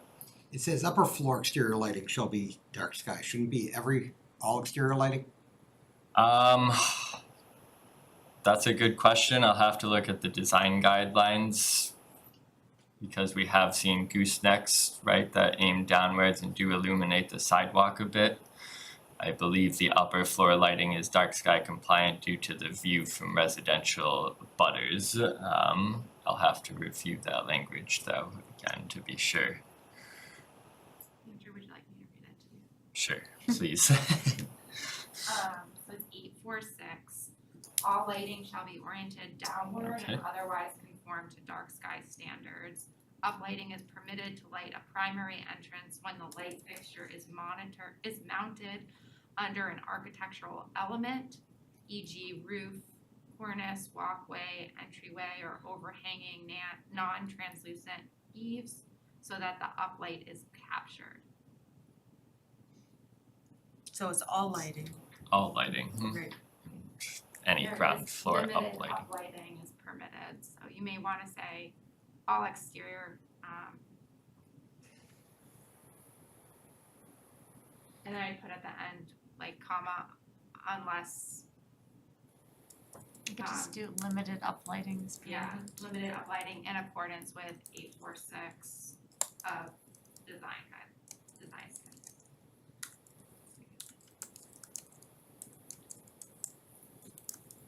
Thank you, Tony, thank you, Rita. 846. What was the rest of it? Sorry, is Is it That's fine. limited uplighting allowed in Well, it's not Yeah. a sentence, right? Is allowed? Limited uplighting Is allowed in as accordance. permitted, as Okay. This property management, we may actually want to confirm with the applicant. I know there's potential future association with the development, but there would be a property management company as well, I would expect. We expect. Wetlands and floodplain, there are no resource area buffers within this site parcel.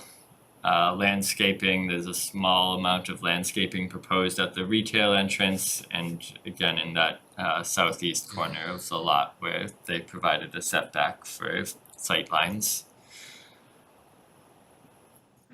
We provided some language on trash management, which will again be conditioned in any property management documents, and that's conditioned below. And then we noted that signage, no signage has been proposed nor approved herein, so that will require future sign permit applications and CPDC review. So, the way that I read this, trash management is being left up to the owner, right, the property manager. I think there's been some issues with, trash collection, in town, and sort of the town's ability to control that. Is there any language that we have in other, or is there any town bylaw that we can cite that this trash management program needs to comply with?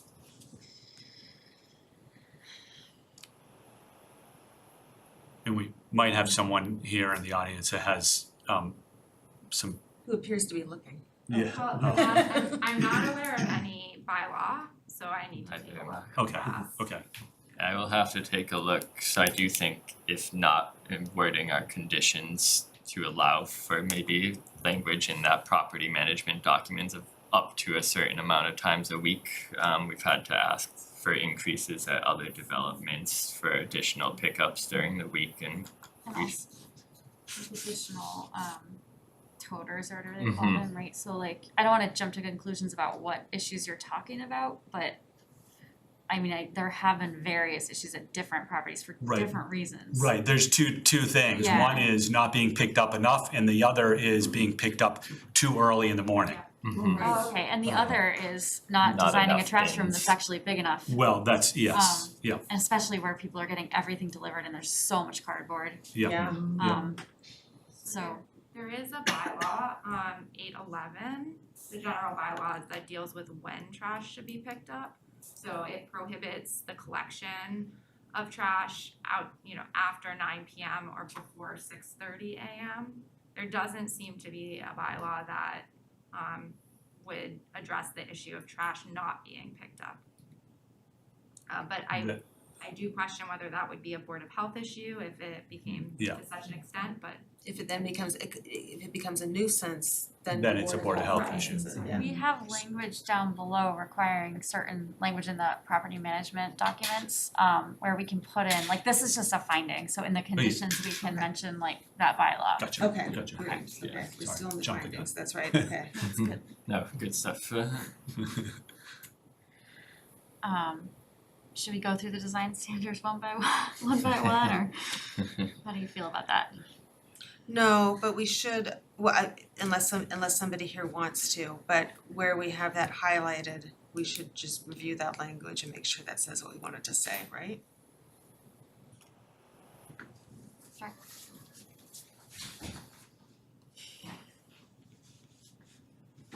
So quick, this is just a finding, right?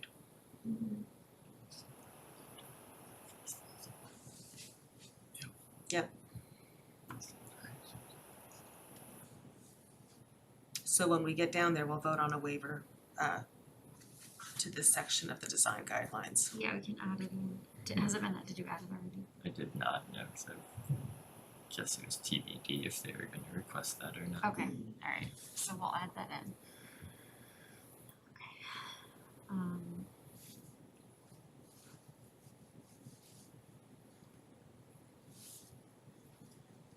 Alright, should I just go down to, you guys ready to go down and talk about the waivers? Yeah, okay. I think you had another highlighted area. Oh, maybe. I think I just did, you're below right. Yeah. This one I was wondering about for the north facade. Maybe Jeff can answer if you looked into this one. It's Jeff. Jeff, are you with us? I'm still here. So down at, we're on page 11 of the decision, section 7.5, there's, as we were looking at the design guidelines, we realized that we may need another waiver because the north facade is also blank, which is not allowed by our design guidelines. And I know we discussed that, and there was a reason for doing that, so the question is, would you be seeking a waiver for this as well? Yeah, I think we talked about this as well earlier today. I think this falls into the same category as, is it a waiver, is it a finding that it's a minor deviation that's warranted? And if it's preferred that it be included as a waiver, we're fine. Okay, yeah, I don't know that we have another mechanism to say that we find that this deviation is warranted other than through a waiver. This is the best way. Yeah. I think for tracking for the future for Yeah. staff too, to see what was, so did you put together a document of the waivers required for the north facade as we discussed? Jeff, have you had an opportunity to look at that? I think primarily the issue is as you described here. Yeah, I just was wondering if there's something I can copy and paste from a Word document. Jeff, did you hear that question? You know, for what the waiver request would be, is that what the question is? Just like later when we get to that, yeah, like who's keeping Okay. track, are you keeping track of all these things? Yeah, so in general, again, we in our very first presentation, I think we had windows on that portion of the building. And out of consideration for the abutter, we designed it or redesigned it so that we would no longer have windows facing into those units. There was another question that was a dimensional question about the wall and whether or not there was a change in material at the fourth floor. We, on that particular elevation, do not have that change in material. So I think that was the reason in which we would be requesting the waiver for that portion of the building. However, as Jesse indicated, that was one of those minor deviation kind of questions. And we also indicate that, if it was so desirable to make a condition, I think we could design that so that the mansard roof was able to wrap around the entire building if needed. But that being said, as it's presented tonight, we believe it is acceptable. Ask if the windows are allowed by code. Well, if they are. Julie, I think the answer, Right. I think the answer to your question is that if this commission wants to make this a waiver, that it would be 755. Yeah, got that. And the 712, and then it sounded like he was talking about a third thing. Unless he's talking about two parts of the 755. Yeah. Sorry to be confusing. I realized it was two sides of the same coin. So it was one item treated in potentially two different ways. And did you come across anything else, Jeff? No. Okay. I didn't either.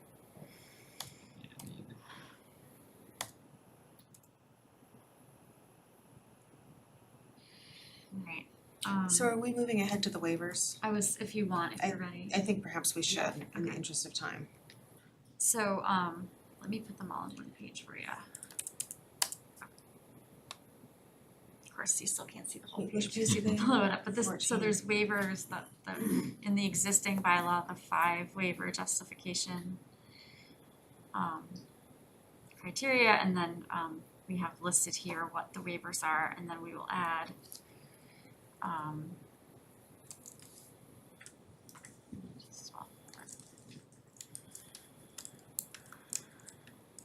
the stuff we just talked about. Okay. And then, so a little bit about the voting tonight, while you add that in. We have one member of CPDC who missed 2 meetings on this project and so cannot vote. First time in 15 years. Yes. And so we have 4 people, and we'll vote on the waivers, and we still need, I'm looking to Ivrea to correct me on any of this because it's getting late. But we need a majority of the quorum, a majority of the 4 to vote affirm. In order for any of the waivers to be issued, we need a majority, which means 3 people. So if fewer than 3 people vote on it, the waiver is denied. We do have in our packet an option 2 that we can refer to and take up if need be, that would allow us to approve a by right project. Did I get that all right? That's correct. Okay. Can I ask one question? Am I abstaining or am I just not voting? You're not voting. Okay. I thought so. Okay, and we take these, but my recollection, this is my first time doing this as chair, but my recollection is that our what we do is we take the waivers one by one and vote on it. Correct? So we'll need a motion for the first waiver, which is for density. Should I Oh, read wait, out? hold on. So I just wanted to reiterate the density is proposed at 51 units per acre for all public and where 20 units per acre is allowed by right under the bylaw. And do we do roll call on this or just a show of hands? I think you can do a show of hands in this case. And is that 51 consistent with what Jeff presented? Or it doesn't matter, this is. Great question. Jeff. I can answer that. It is consistent because what we were going through earlier was the floor area issue, That's why and it's this is a different. calculation of units based on the area of the site. Understood. That's why it was lower in the presentation. Except the way that it's written here may or may not be right, correct? At the 2.72, that number. Well, the 2.72 is the number that CPDC, if I recall, requested that the proponent change it to. So that was the planning number, but not the number that the proponent was suggesting, Change in tier. right? Yes, so the 7.2 includes the parking area. Inclusive of the parking So area, whether which or not. is bound, Right. yeah. But the floor area ratio has absolutely no impact on the density. That's right. They're, yeah, right, they're different measurements.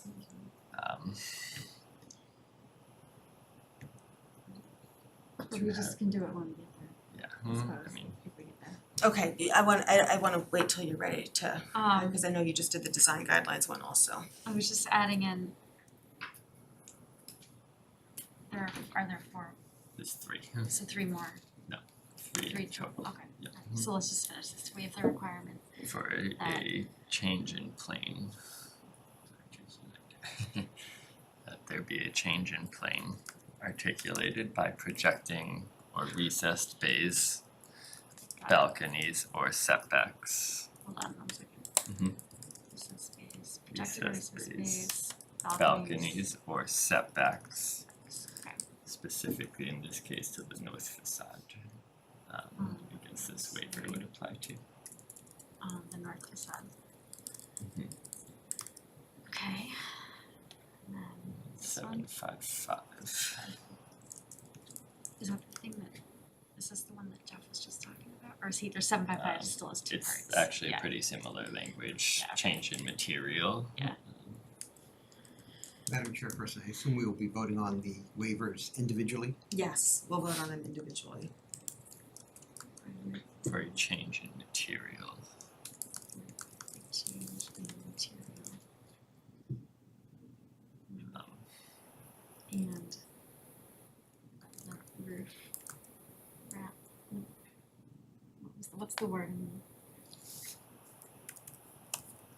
Change in material which are accompanied by change in use.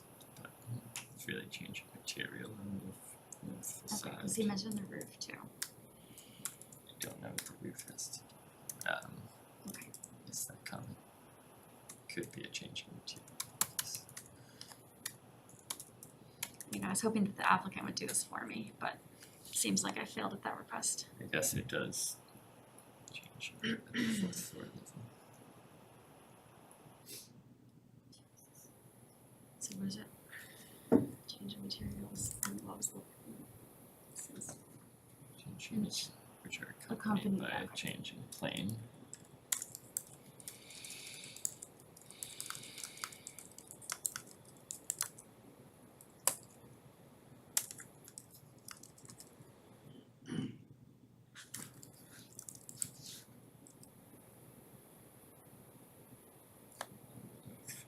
Right.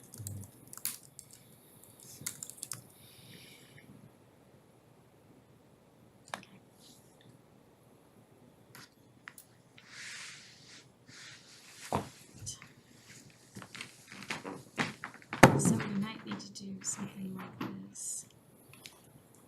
For each one. Yeah. We'll take them one at a time. Yes. And then do I read out the text for each one? Yeah, why don't you,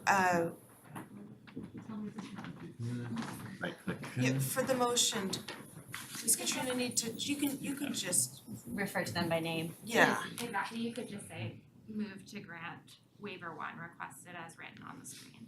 I'm just gonna Understood.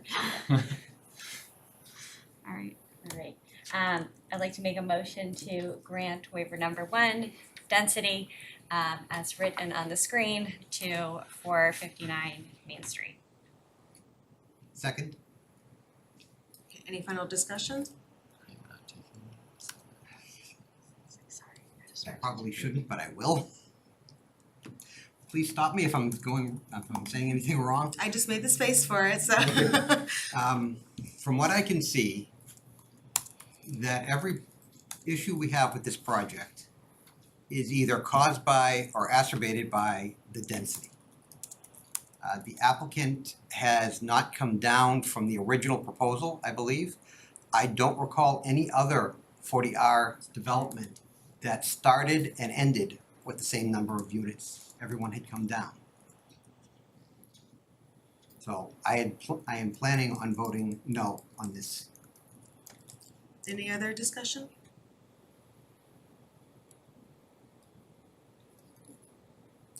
Okay, all in favor?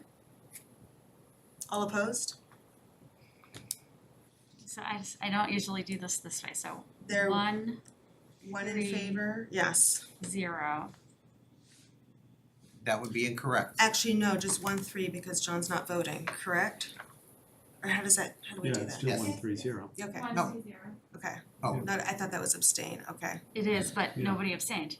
No. 0 people abstained. that's right. Oh, okay. This waiver is not granted. Is that good? Okay, so now do we go through the other ones still? So it's up to the board here, so if there's a way to, if you granted all these other waivers and you could condition the project, so I do think it still makes sense to go through the remaining waivers. Okay, let's go through the rest of them then, thank you. All right, motion to grant the second waiver, parking dimensions to the applicant for 59 Main Street. Second. Okay, any discussion? All in favor? All Yeah. opposed? Oh, sorry. All in favor? Okay. All opposed? Everybody. I need to rush you.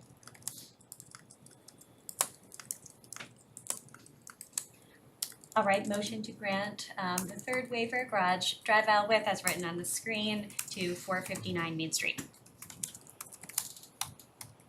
A second? Oh, sorry, second.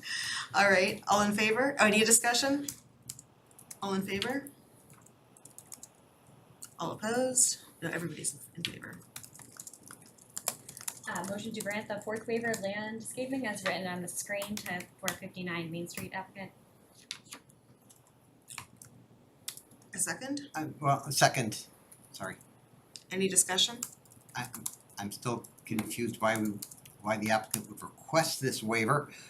I would assume that if you're having any landscaping whatsoever, you'd have a landscaping plan, but Okay, I'm okay with it, I guess. any other discussion? Okay, all in favor? All opposed? A motion to grant the fifth waiver, design guidelines, section 712 as written on the screen for the applicant 459 Main.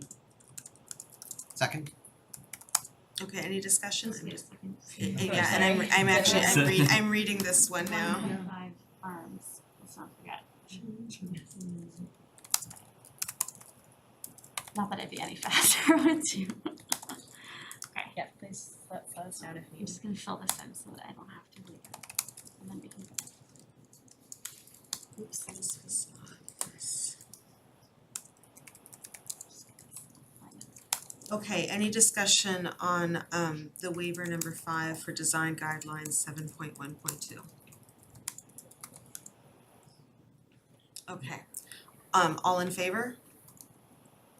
All opposed?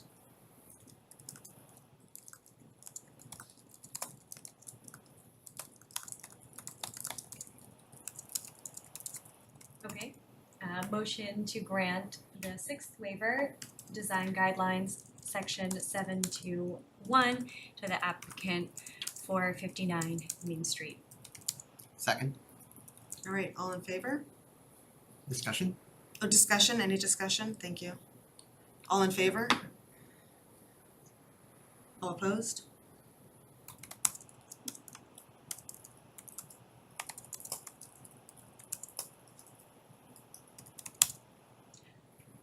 Motion to grant the seventh waiver, design guidelines, section 755 as written on the screen to the applicant for 59 Main Street. Second. Any discussion? Just everybody ready to vote? Okay. All in favor? All opposed?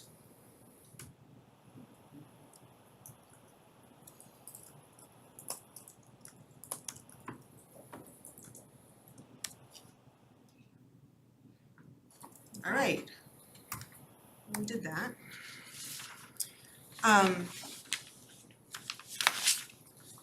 Ria, I look to you for any additional guidance right here. Is there anything else we need to do with this, or should we take up option number 2, the second decision, the draft decision that was drafted? I think you actually do have an option with this decision. So under your bylaws, I'm just gonna scroll to the section. It says that there's criteria for your project, right? You can consider your project. And one of those is that you can deny a project if a waiver that is requested is not granted. That's always an option, is that the project gets denied because a waiver was not granted. Another option is to approve the project with the waivers that you granted and then condition it down so that the waiver that wasn't granted, here the density, the condition would read that they can only build at that 20 units per acre. Or you could decide to just grant a project that's completely by right. considering that there was at least some appetite to grant those additional waivers, you may want to consider approving the project with the other waivers granted and just the condition relative to the density restricted to what's permitted by right. Okay. Discussion on that? I'm mulling I'd like somebody else to kind of speak first, because I'm mulling over, the in reality difference between the two on the ground. What I heard was take from option 2, the density requirement that said it could be either 21 units or under, it could either be 5 units at 21 point whatever density or 4 units at 19 point whatever density. Yeah. And add that in and condition the plan that it's approved with that condition. If I'm speaking incorrectly, let me know. Yeah, that is correct. And then what I'm mulling over is how would that, if we conditioned it that way, how much of the design would have to then actually change so much, and would changes then be handled administratively? Yeah. How does that get addressed? Yeah, it can become complicated, and it does put the onus on staff, town staff, to ensure that compliance is met. And all of option 2 does that same thing, because that would also be approved, but compliance with the design guidelines and ensuring compliance with everything else in the bylaw would also fall on staff. So that part, is the same impact. Well, technically speaking, using the same envelope, all we would have to do is limit it to 5 units. Right. So there could be no changes, significant changes to the design. So instead of a couple of 2-floor units, you would have 5 3-floor units or 4 3-floor units. So there wouldn't be nothing requiring a design change. Yeah, theoretically, right.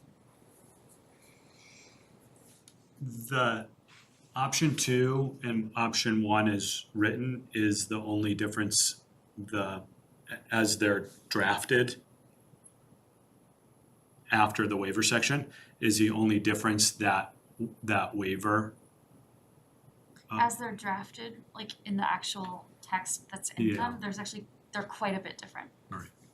So like option 2, like there's no materials submitted, right, because you haven't seen it, there's no project yet. There's no conditions, well, that's not true. The conditions are just more generic, they're like things that we require for every project, they're not super duper specific. I can show you. Yeah, the Can I show conditions you? are more boilerplate, perhaps? I have it.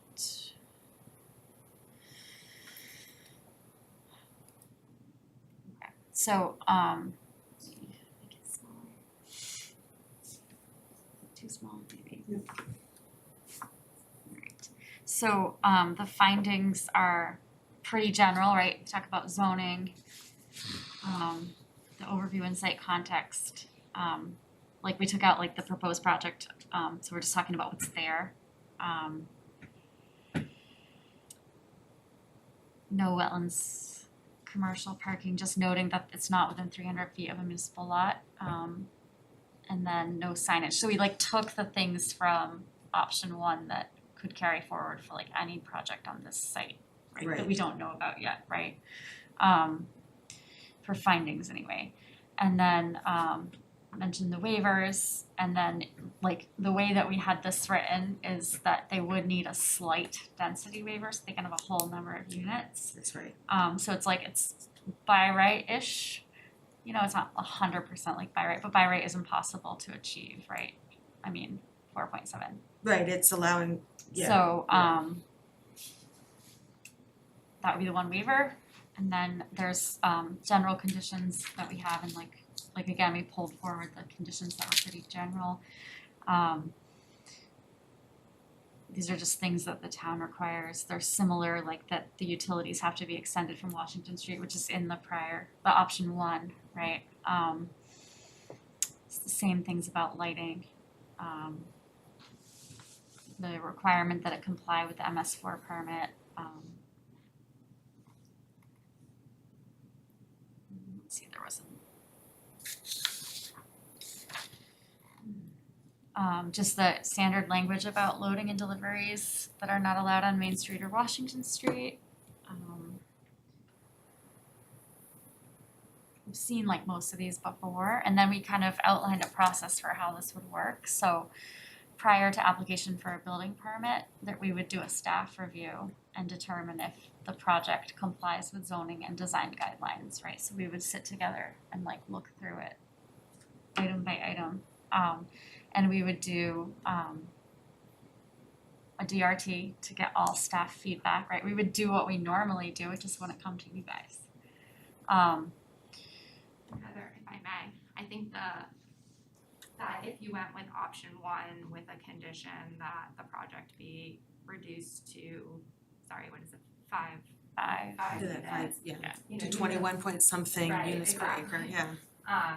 You at least understand what the facade will look like, you have an understanding of what the project will generally look like, whereas if you did the by right limitations, to Julie's point, you know, we could see something a lot different than what's being discussed. And then if we take option one and condition it to the 21 point something units per acre, so that we get 5 units, should we also include a process for staff review? Should design need to change, or should we just not address that at all? We could, I mean, that's one thing, I mean, I think they can change it, minor changes could be done, so I think there is a process baked into the bylaw already. Wouldn't that whole process then fall under a major plan change? And there's a process? Yeah, It you would. would look for that. And could we then have them come to CPDC? Would we be allowed to, or? I guess it depends on what the changes that they're asking, or you just, I think if they come forward with a project that has 5 units, only 5 units, I think they would be able to get a building permit. Right. It's just if there are like other They just- changes that are deemed to be Yeah. major. Yes, I just wonder how likely that is, that they would keep the building envelope and just modify the interior. I don't know. Julie, which version do you feel more comfortable with? It's up for you guys to decide. I will do whatever is needed. I just work here. I mean, Which one did you put more effort into getting the details correct on? no, the other one's But- way more detailed because there's an actual project. So that's not a fair So- question. But I'm going back to the, I'm sorry, I'm losing my place here. But a major change, Is that an a major plan change, right? Yeah. It says, those changes deemed by the commission to constitute a major change in the development project because of the nature of the change in relation to the prior approved plan, or because such change cannot be appropriately characterized as a minor change as described above, shall be processed by the commission as a new application for plan approval pursuant to section 10.5. So the way I would see the condition is that if you put in a condition that they have to reduce it to 5 units, if they present that to the building inspector, they would get an approval. But I agree with you that if they change something else significantly, the building envelope, they reduce parking, for example, significantly, those are changes that would require compliance with 10.5.13, a determination of whether that's minor or major, and then we would treat it appropriately. I think if there's significant concerns about what this is gonna look like, even if you have the condition with 5 units, you know, you do have that option for denial. That's your third option, is that one of the requested waivers was not granted. I think so much effort has gone into this, and there were other waivers that were approved. I'll just make a proposal that we condition the first one. Does that make sense or no? I mean, what town council just said though is if the parking changes, It has to come back to us it has to anyway. come back, and it would be kind of Of course. crazy if you would build 5 units with that much parking, I mean. Right. I was thinking like, what's the likelihood that they're gonna do that? Right, There's gonna be no commercial component. right. I mean, I don't know. I don't have a crystal ball, but. Okay, so option two. But approval under option one with the change density waiver approved down to 5, if they do decide, right, if they decide to build as is, right, then they build as is and it's granted. If they decide to change because it makes economic sense, then if I understand this correctly, right, and those changes are deemed to be a major change, likely they would be, right, if they're gonna reduce the footprint so that it's, or some size of the building so that it's economically feasible, in however they do their calculations there, then doesn't that then come back to this board and it doesn't get put Right. on town staff to review everything? That's why I was suggesting that. That was my rationale for doing that. Am I understanding that wrong? Yeah, I mean, I think we'd have to do an analysis as to what's being presented. I think minor changes to parking, especially if it's a decrease in parking, is gonna have a lesser impact and they may fall within 10.5.13.1, but I think that's an analysis that would have to be done down the line. Right. Madam Chair, but if I may, not to interrupt your deliberations, may I ask a question of the board just to clarify the process that we're outlining here? Absolutely.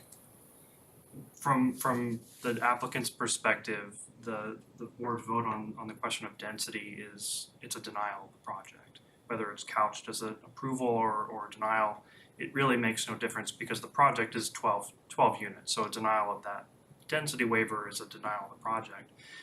Does the board have an interest in revisiting the vote on the first waiver with an eye to specifying the density that the board would like to see the project at?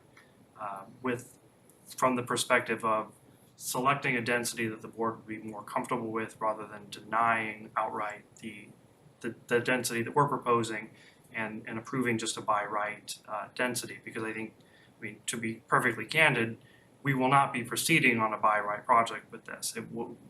My clients will either walk away or will be filing litigation, to be perfectly frank.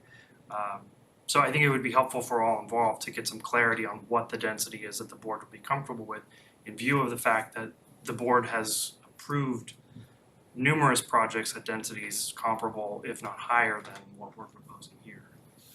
That's just my suggestion. I'll ask my colleagues if they are prepared to answer that question. I'll speak for myself. I'm not sure I'm prepared to answer that question. My perspective on the vote came from a perspective of from the impacts that are driven by this project at its particular location, and that it is related to density. It's actually everything related to density. Feeling like there actually haven't been projects that we have approved with this similar at a similar type location where everything that happens there impacts such a challenging intersection in the first place. So I would say I don't know. How's everybody else? I would feel like if we were to do this now in 50 minutes, it would be a little bit of a shot in the dark of what's the right density. But I'll take it. If I may say, the density proposed has consequences. And I will say one of my major concern consequences is that I think there's a unacceptable shadow that is cast upon a residence for at least 3 to 4 months out of the year, where the shadow actually covers the residence over the roof. It's not just barely touching the building, it's not hitting the side, it's actually covering the roof. So I would say the density would have to come down to a point where that shadow is not impacting the residents. What that number is, I cannot tell you. So I couldn't give you a number that would actually work. I can tell you that it's all based on the consequences of the density, and therefore it's impossible to give you a number at this time.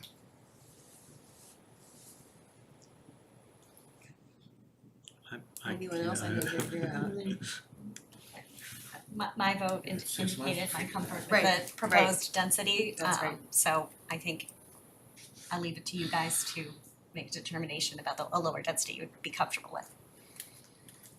I feel like I would be guessing and that wouldn't be appropriate, that's how I feel. No, understood, and I realize I'm putting you on the spot to a certain extent, but Mr. Dorezzo, what you're talking about, not to split hairs, you're talking about intensity rather than density. So if the project site was 12 units, the building was smaller and eliminated your concern, you would vote to approve the density of 12 units?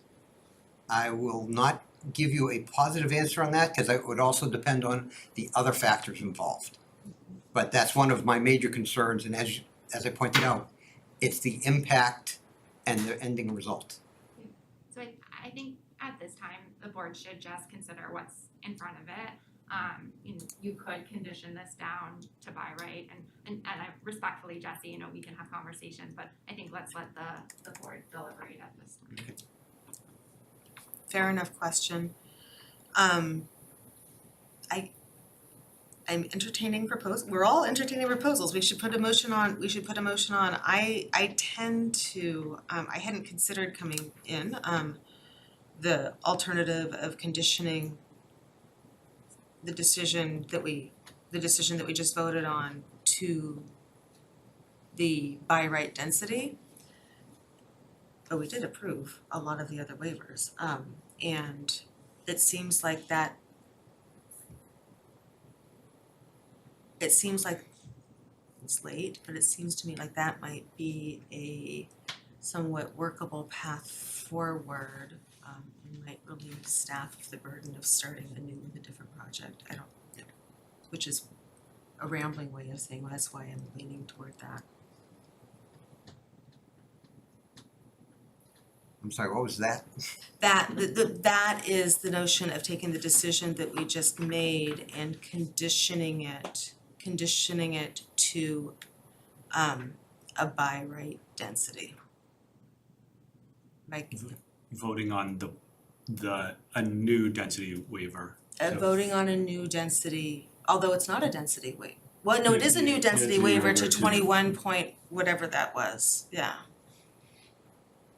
Right, I guess technically it would be a new density waiver down, because it's 4.7, which. Yeah. Right.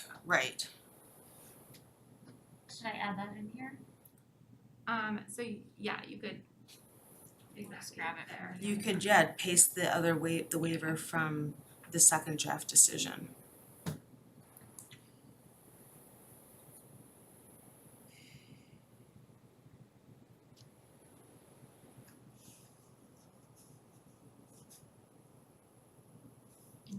We can modify it as needed. But Julie, actually, because the way that's been phrased, I think what you would just do is, you would just add it as a condition, and then you would vote, to approve the decision as written, including the density component, because the applicant has not requested the density waiver of that we're considering, that the commission is considering at this time. Okay, so where should I put it? Yep, so it would just go down into the conditions. Okay. Condition, let's see, probably the first one, right? Yeah. Right. Just put it first.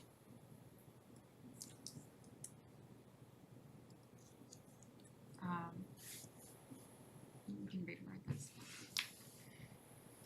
Let's see. Let's do.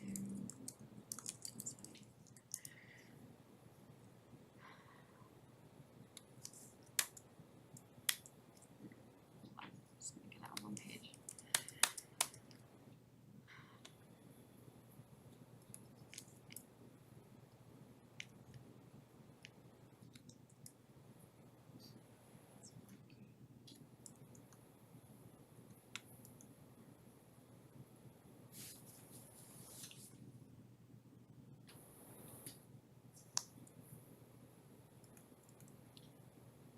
It's all good.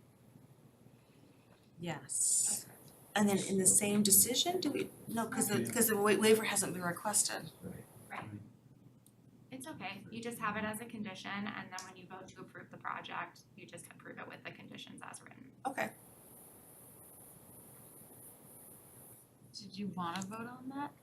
Do you think that's necessary though? Like, do you all agree? Or enough of you agree?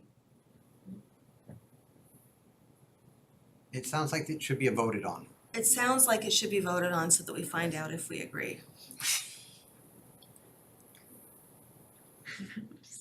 Building the plane as in flying it. Never faced this before.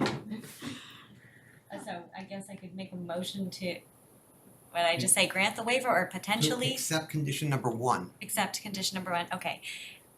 Motion to accept condition number 1 regarding project density for the 459 Main Street applicant. Second. Okay, any additional discussion? All those in favor? And all those opposed? All right, so we record that in the minutes is what we do.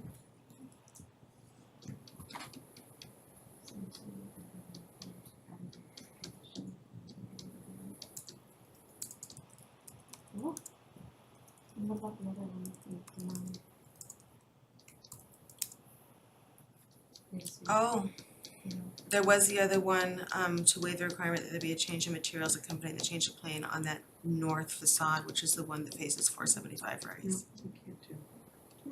Right, and so that one is denied as well. That would basically amount to a design and materials change to provide some variation on that side. Great. So you might wanna put that in, what do you think? Yeah, we'll have to add that as a condition. Okay. That the project plan shall comply with section 755 of the design guidelines.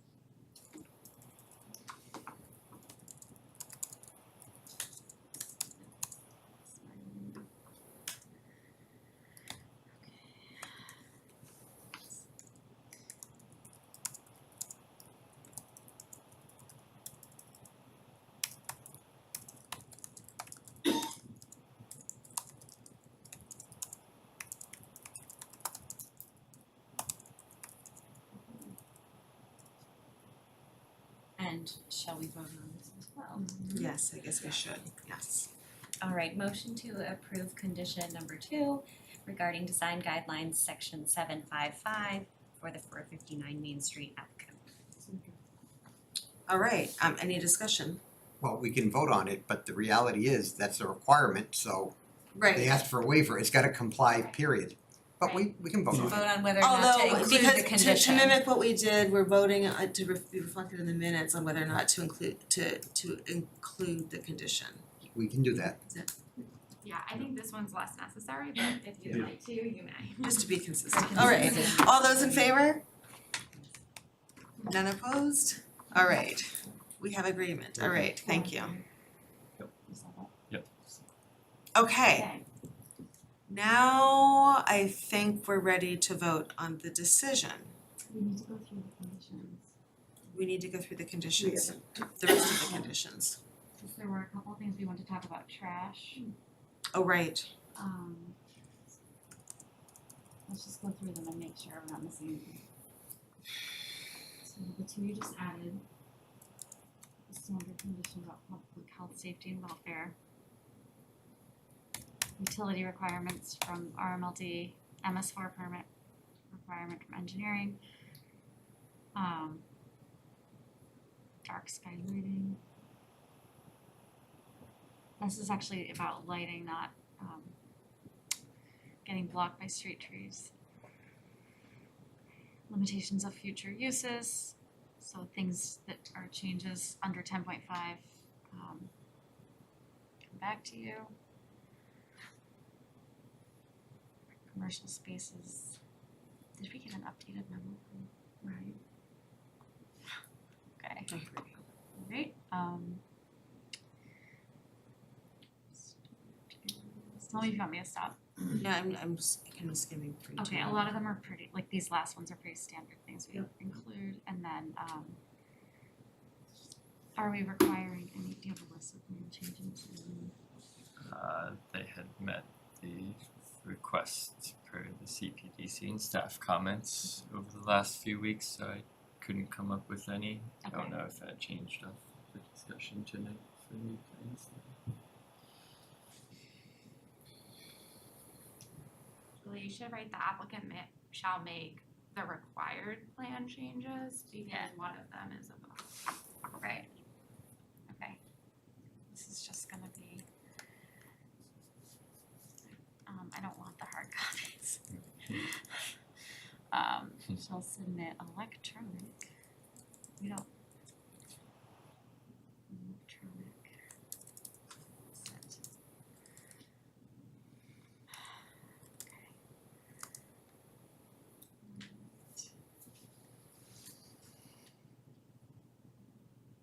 Permits, pre-construction meeting we always do, construction management plan.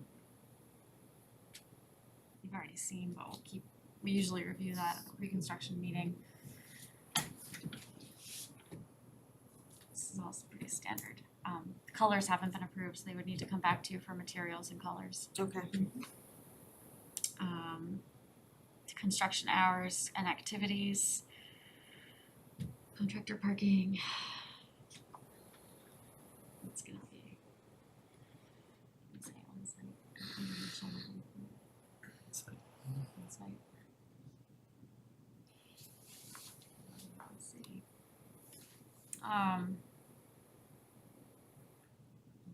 Just let me know if you want me to stop.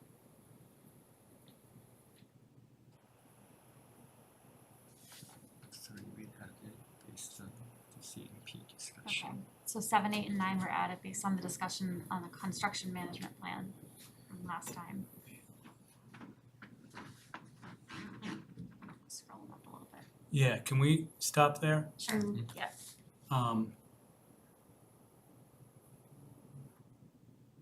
Because this is written a little bit different than option 2. How is it? But I think and it might be in there, oh, maybe it isn't. But the applicant owner shall include language within their contracts. That's very weak, right? Like, who cares if they include language in their contracts? We're not prohibiting them, we're not enforcing it against them, we're just having them write language, and the contractor can say tough or whatever, right? It doesn't have to have good language in there. So it should say the applicant shall require that, and the same thing with vehicle restrictions above. The owner shall prohibit. Construction vehicles. Yeah. You're right.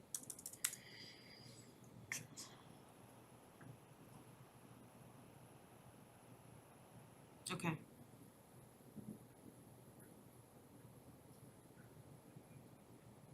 Yeah. There's something else in there too, but.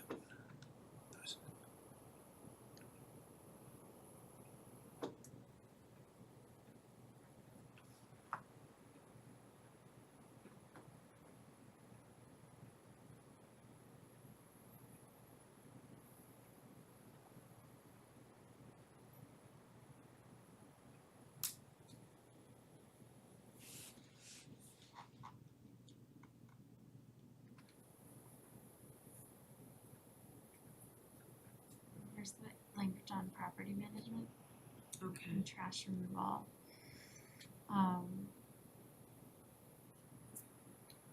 And then there was a general bylaw, 8.11. 811. So, what's it called? What's the title of it? Trash collection.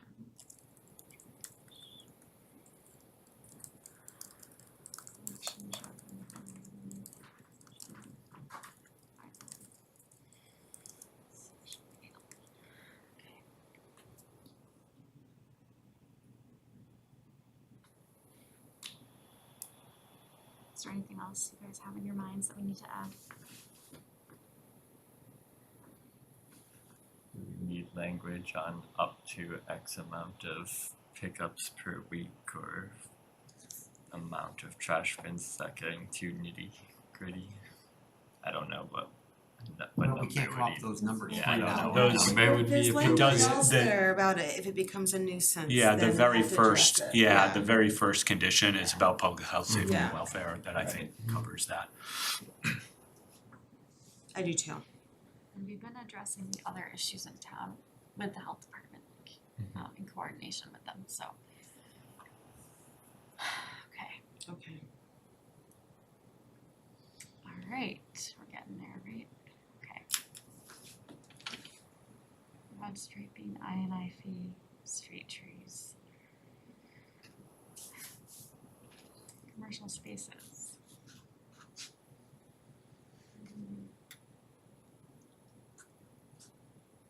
And then our after occupancy requests for data.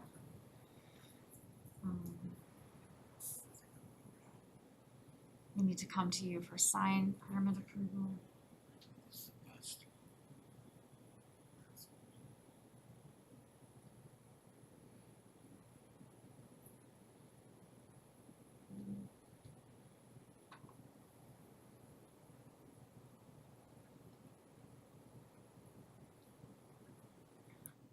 Trash removal, so basically like it's not gonna be the town's problem. Right. And then we have the information about plan changes.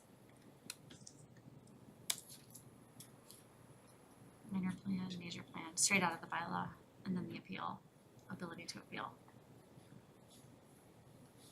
Do you wanna email that?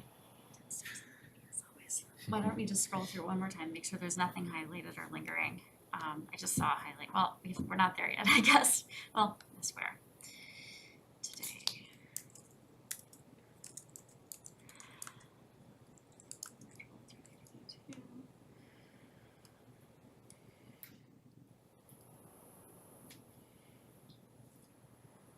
In a minute.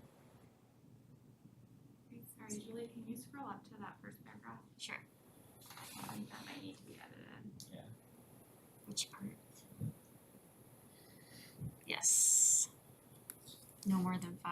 I would write with housing units as conditioned herein. Yeah.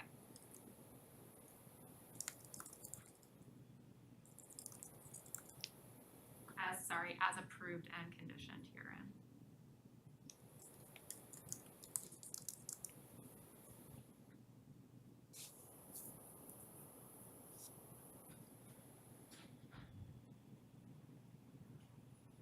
What do we want? And then, sorry, well,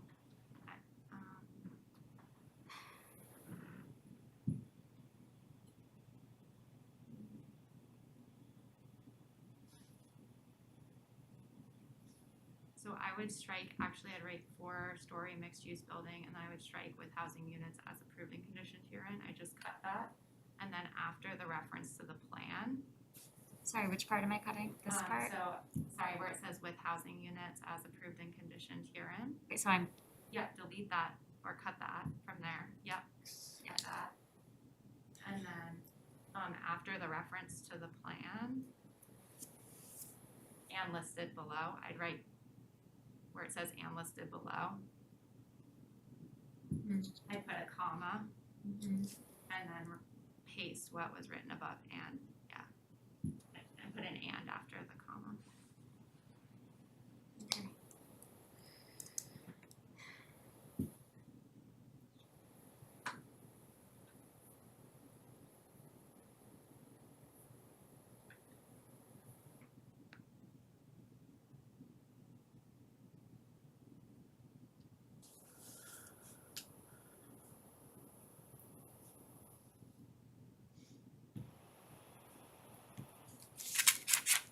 Okay, just make sure there's no other highlights or things we need. So you said you added in the stuff. Oh yeah, here, I see it right here. Okay, alright.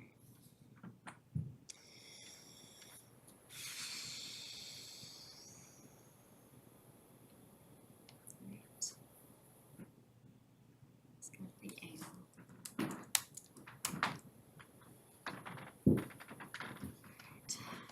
Setbacks.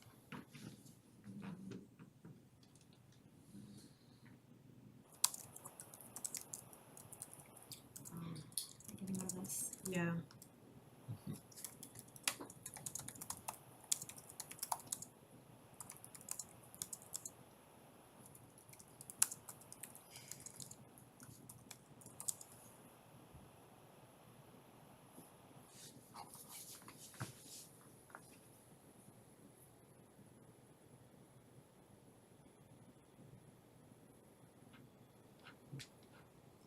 Did we wanna take this out since they requested the waiver for this one? Oh yeah, that's kind of strange language to leave in there, so what our And we can get rid of recommendation this one is. too, since we added those in, right?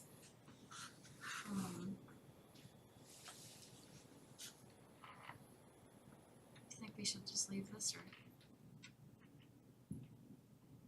Oh, should we say something like this change means that the project no longer complies with this requirement and a waiver is provided as, or a waiver? It's not written.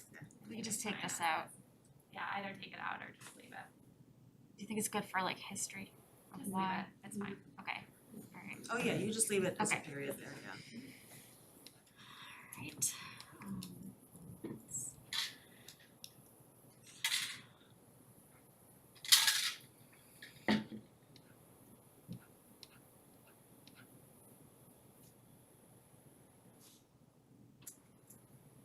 Some spacing.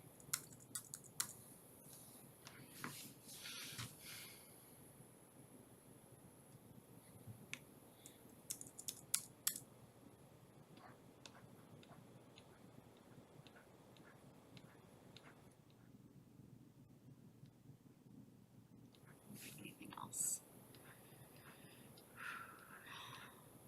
Just put that one down.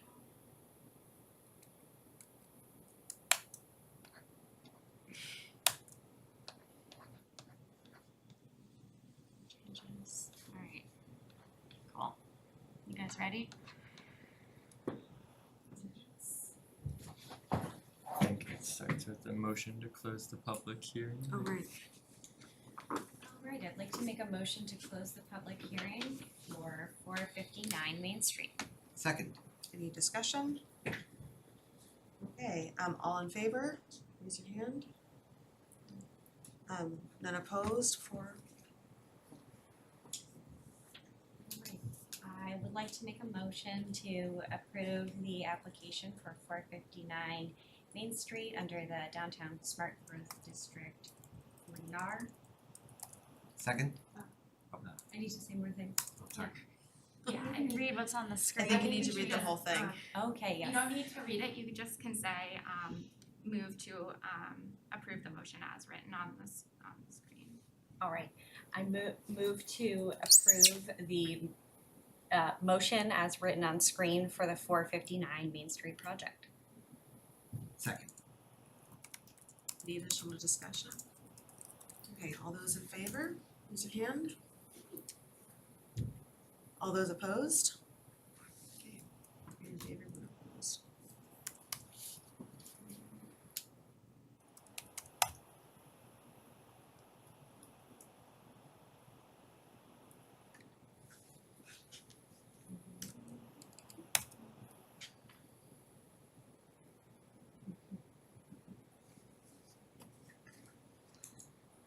It's not been on this hour. Okay. Good enough.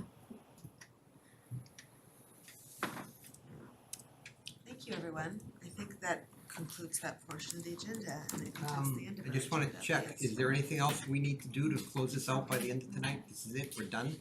We don't have to print out a copy, we don't have to sign anything? So it's my understanding that, staff is going to print it now, sign it, and submit it to the town clerk. Should Okay. take the draft out of it. Which is why you're still here. Thank you.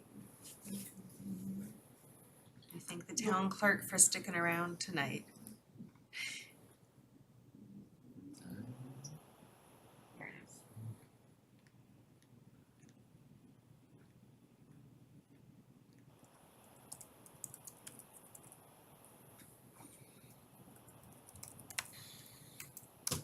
A terrible time for the printer to jam. So that would be telling us something. Honey, you shouldn't even say that.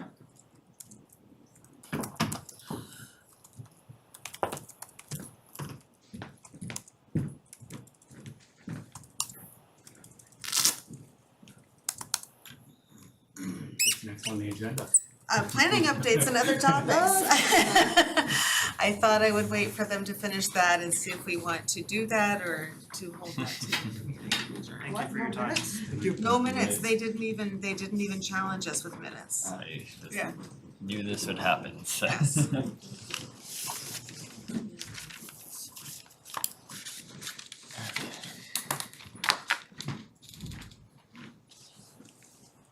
That's a shame, because I'm really excited to hear about the new MBTA rules. Yes.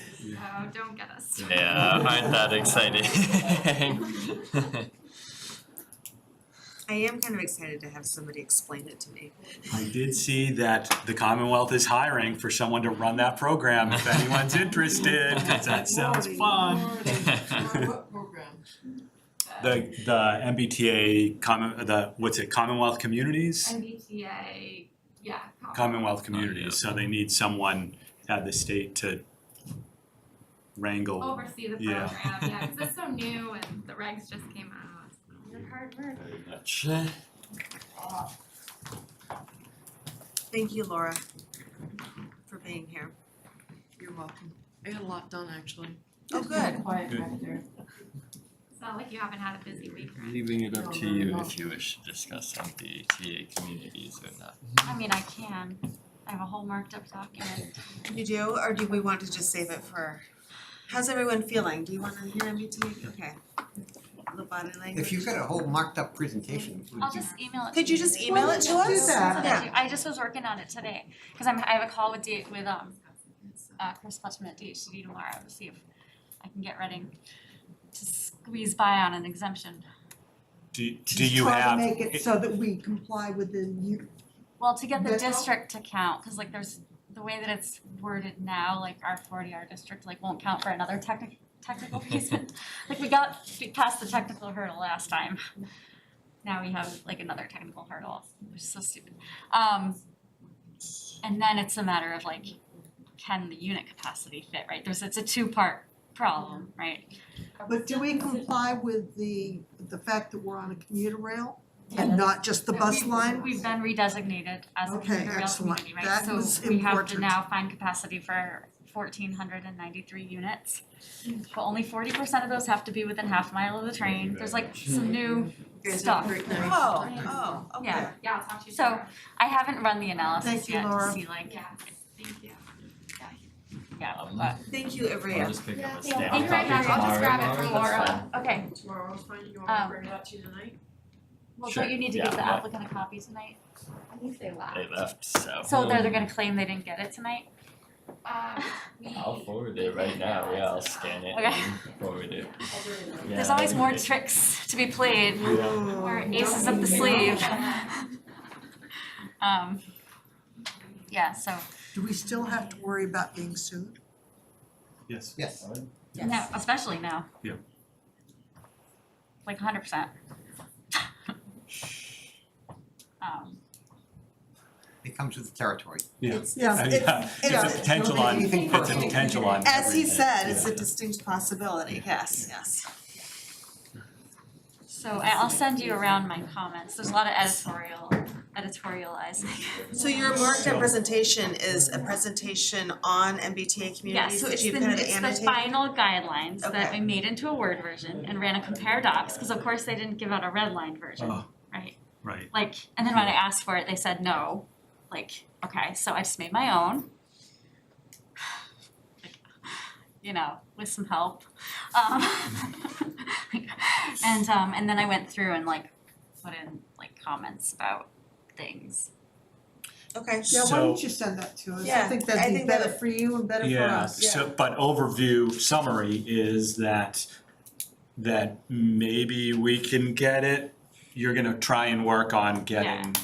So basically, you can count an existing 40R district as long as you don't require an affordability component that's more than 20% of a project. Which, As you all know, for rental projects, our 40R district requires 25%, which is in line with 40B, which means that our entire projects count on our subsidized housing inventory, which is now, actually, since Reading fixed it in 2017, what DHCD recommends to communities who are looking to adopt 40R districts, because it makes total sense, because it's a complete missed opportunity otherwise. Yep. So, yeah. But did you say then that means we can't count it for the MBTA Right, communities? because we are requiring too much affordability.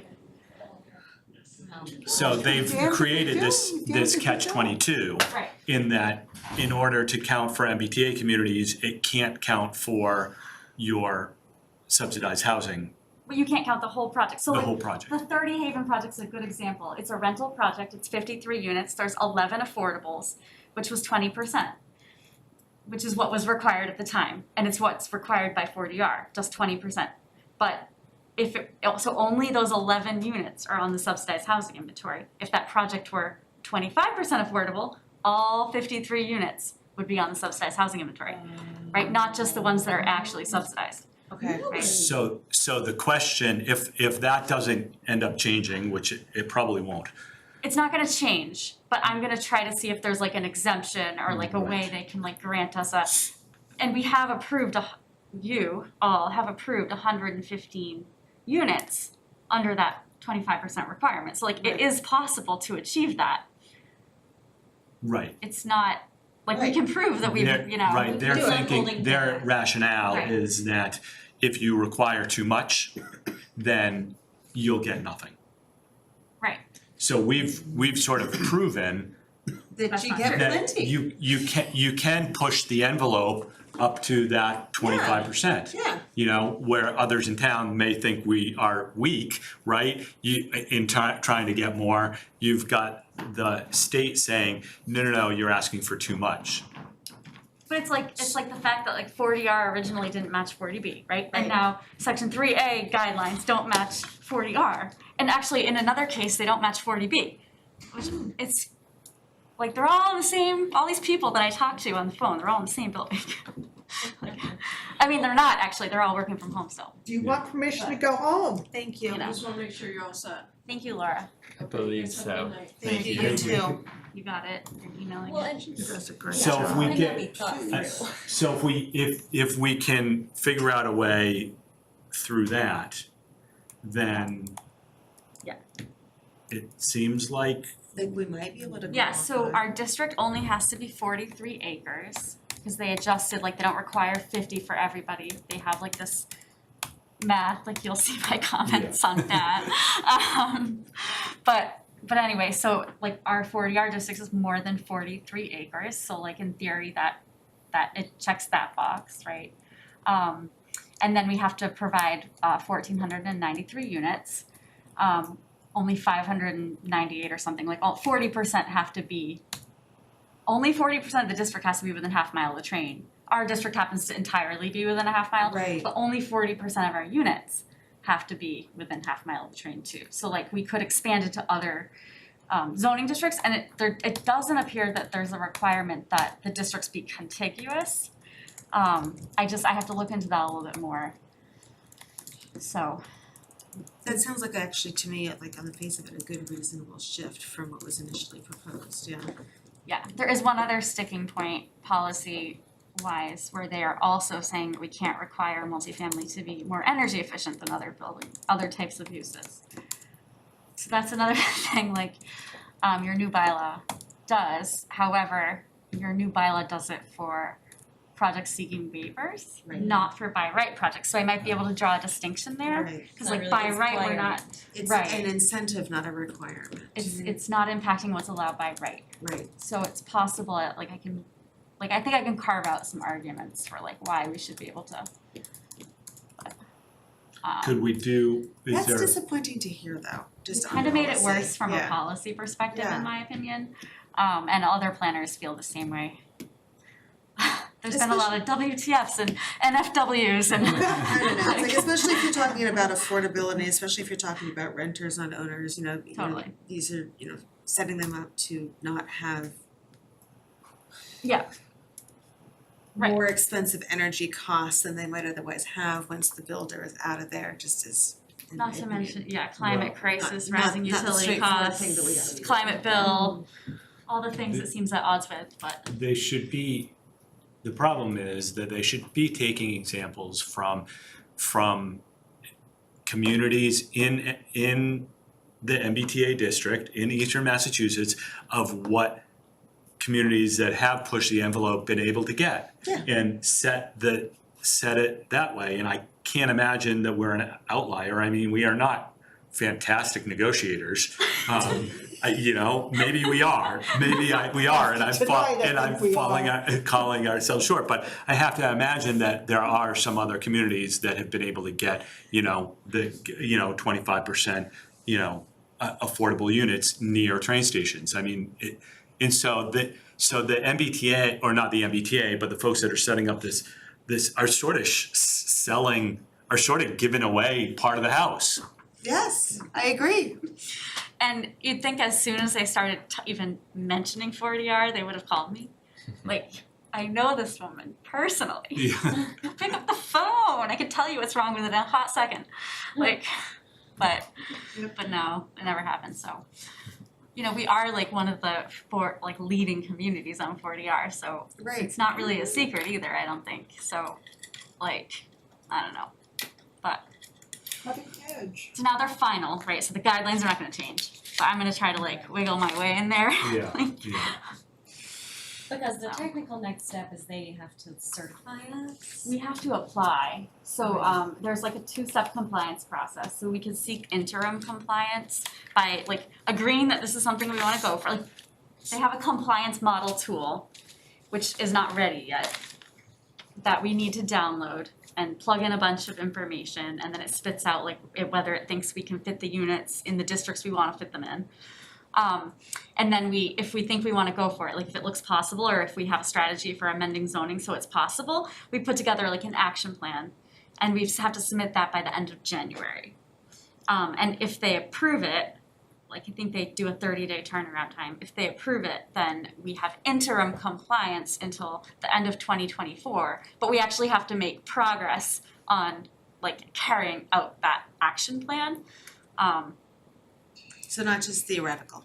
Right, no, it's Progress on carrying out any potential zoning changes, not actual production. Okay. right, Oh, yes, okay, actually, okay. because Yes. it's not about production, it's about capacity, right, Right. zoning capacity. So we actually have to, whatever it is we said we're gonna do regarding zoning, because I'm sure some zoning changes are gonna be needed. Yeah. And we're not probably gonna touch the downtown smart growth district. Right. Right, so it's gonna be somewhere else. Yeah, we've done that. Right. So then we actually have to do that at some point, in 2023, 2024. So. So you should just show us your presentation. Well, this is actually quicker because there's gory details in it, Yeah, and no, a lot of editorializing. That's a good overview, thank you. Yeah. So you got that in before midnight, yes? Oh, yeah. And actually, one other thing is we can seek technical assistance for help. And it's just that the application for technical assistance is ridiculously complicated. Just to apply? They want me to tell them they have 10 things we might need technical assistance for. And whatever ones we choose, I have to budget out how much I think it's gonna cost. I'm I haven't even seen the compliance tool yet. It's not even ready yet. Maybe I can download the compliance tool and I can totally figure it out. I'm kind of into math, but I don't know yet. So it's just anyway. I'm just gonna make some numbers up and submit it. Yeah, budget conservatively, yeah. Yeah. So And then- will we be looking at this 40R plan again? Do I need to keep the old materials? No, Pam, Oh, I have a crystal ball. We don't know. I mean, I have guesses, but I don't know. That's your decision. All right, Hopper. motion to adjourn? Second. All in Motion favor? to adjourn, second. All in favor, go. Alrighty, yes. Right.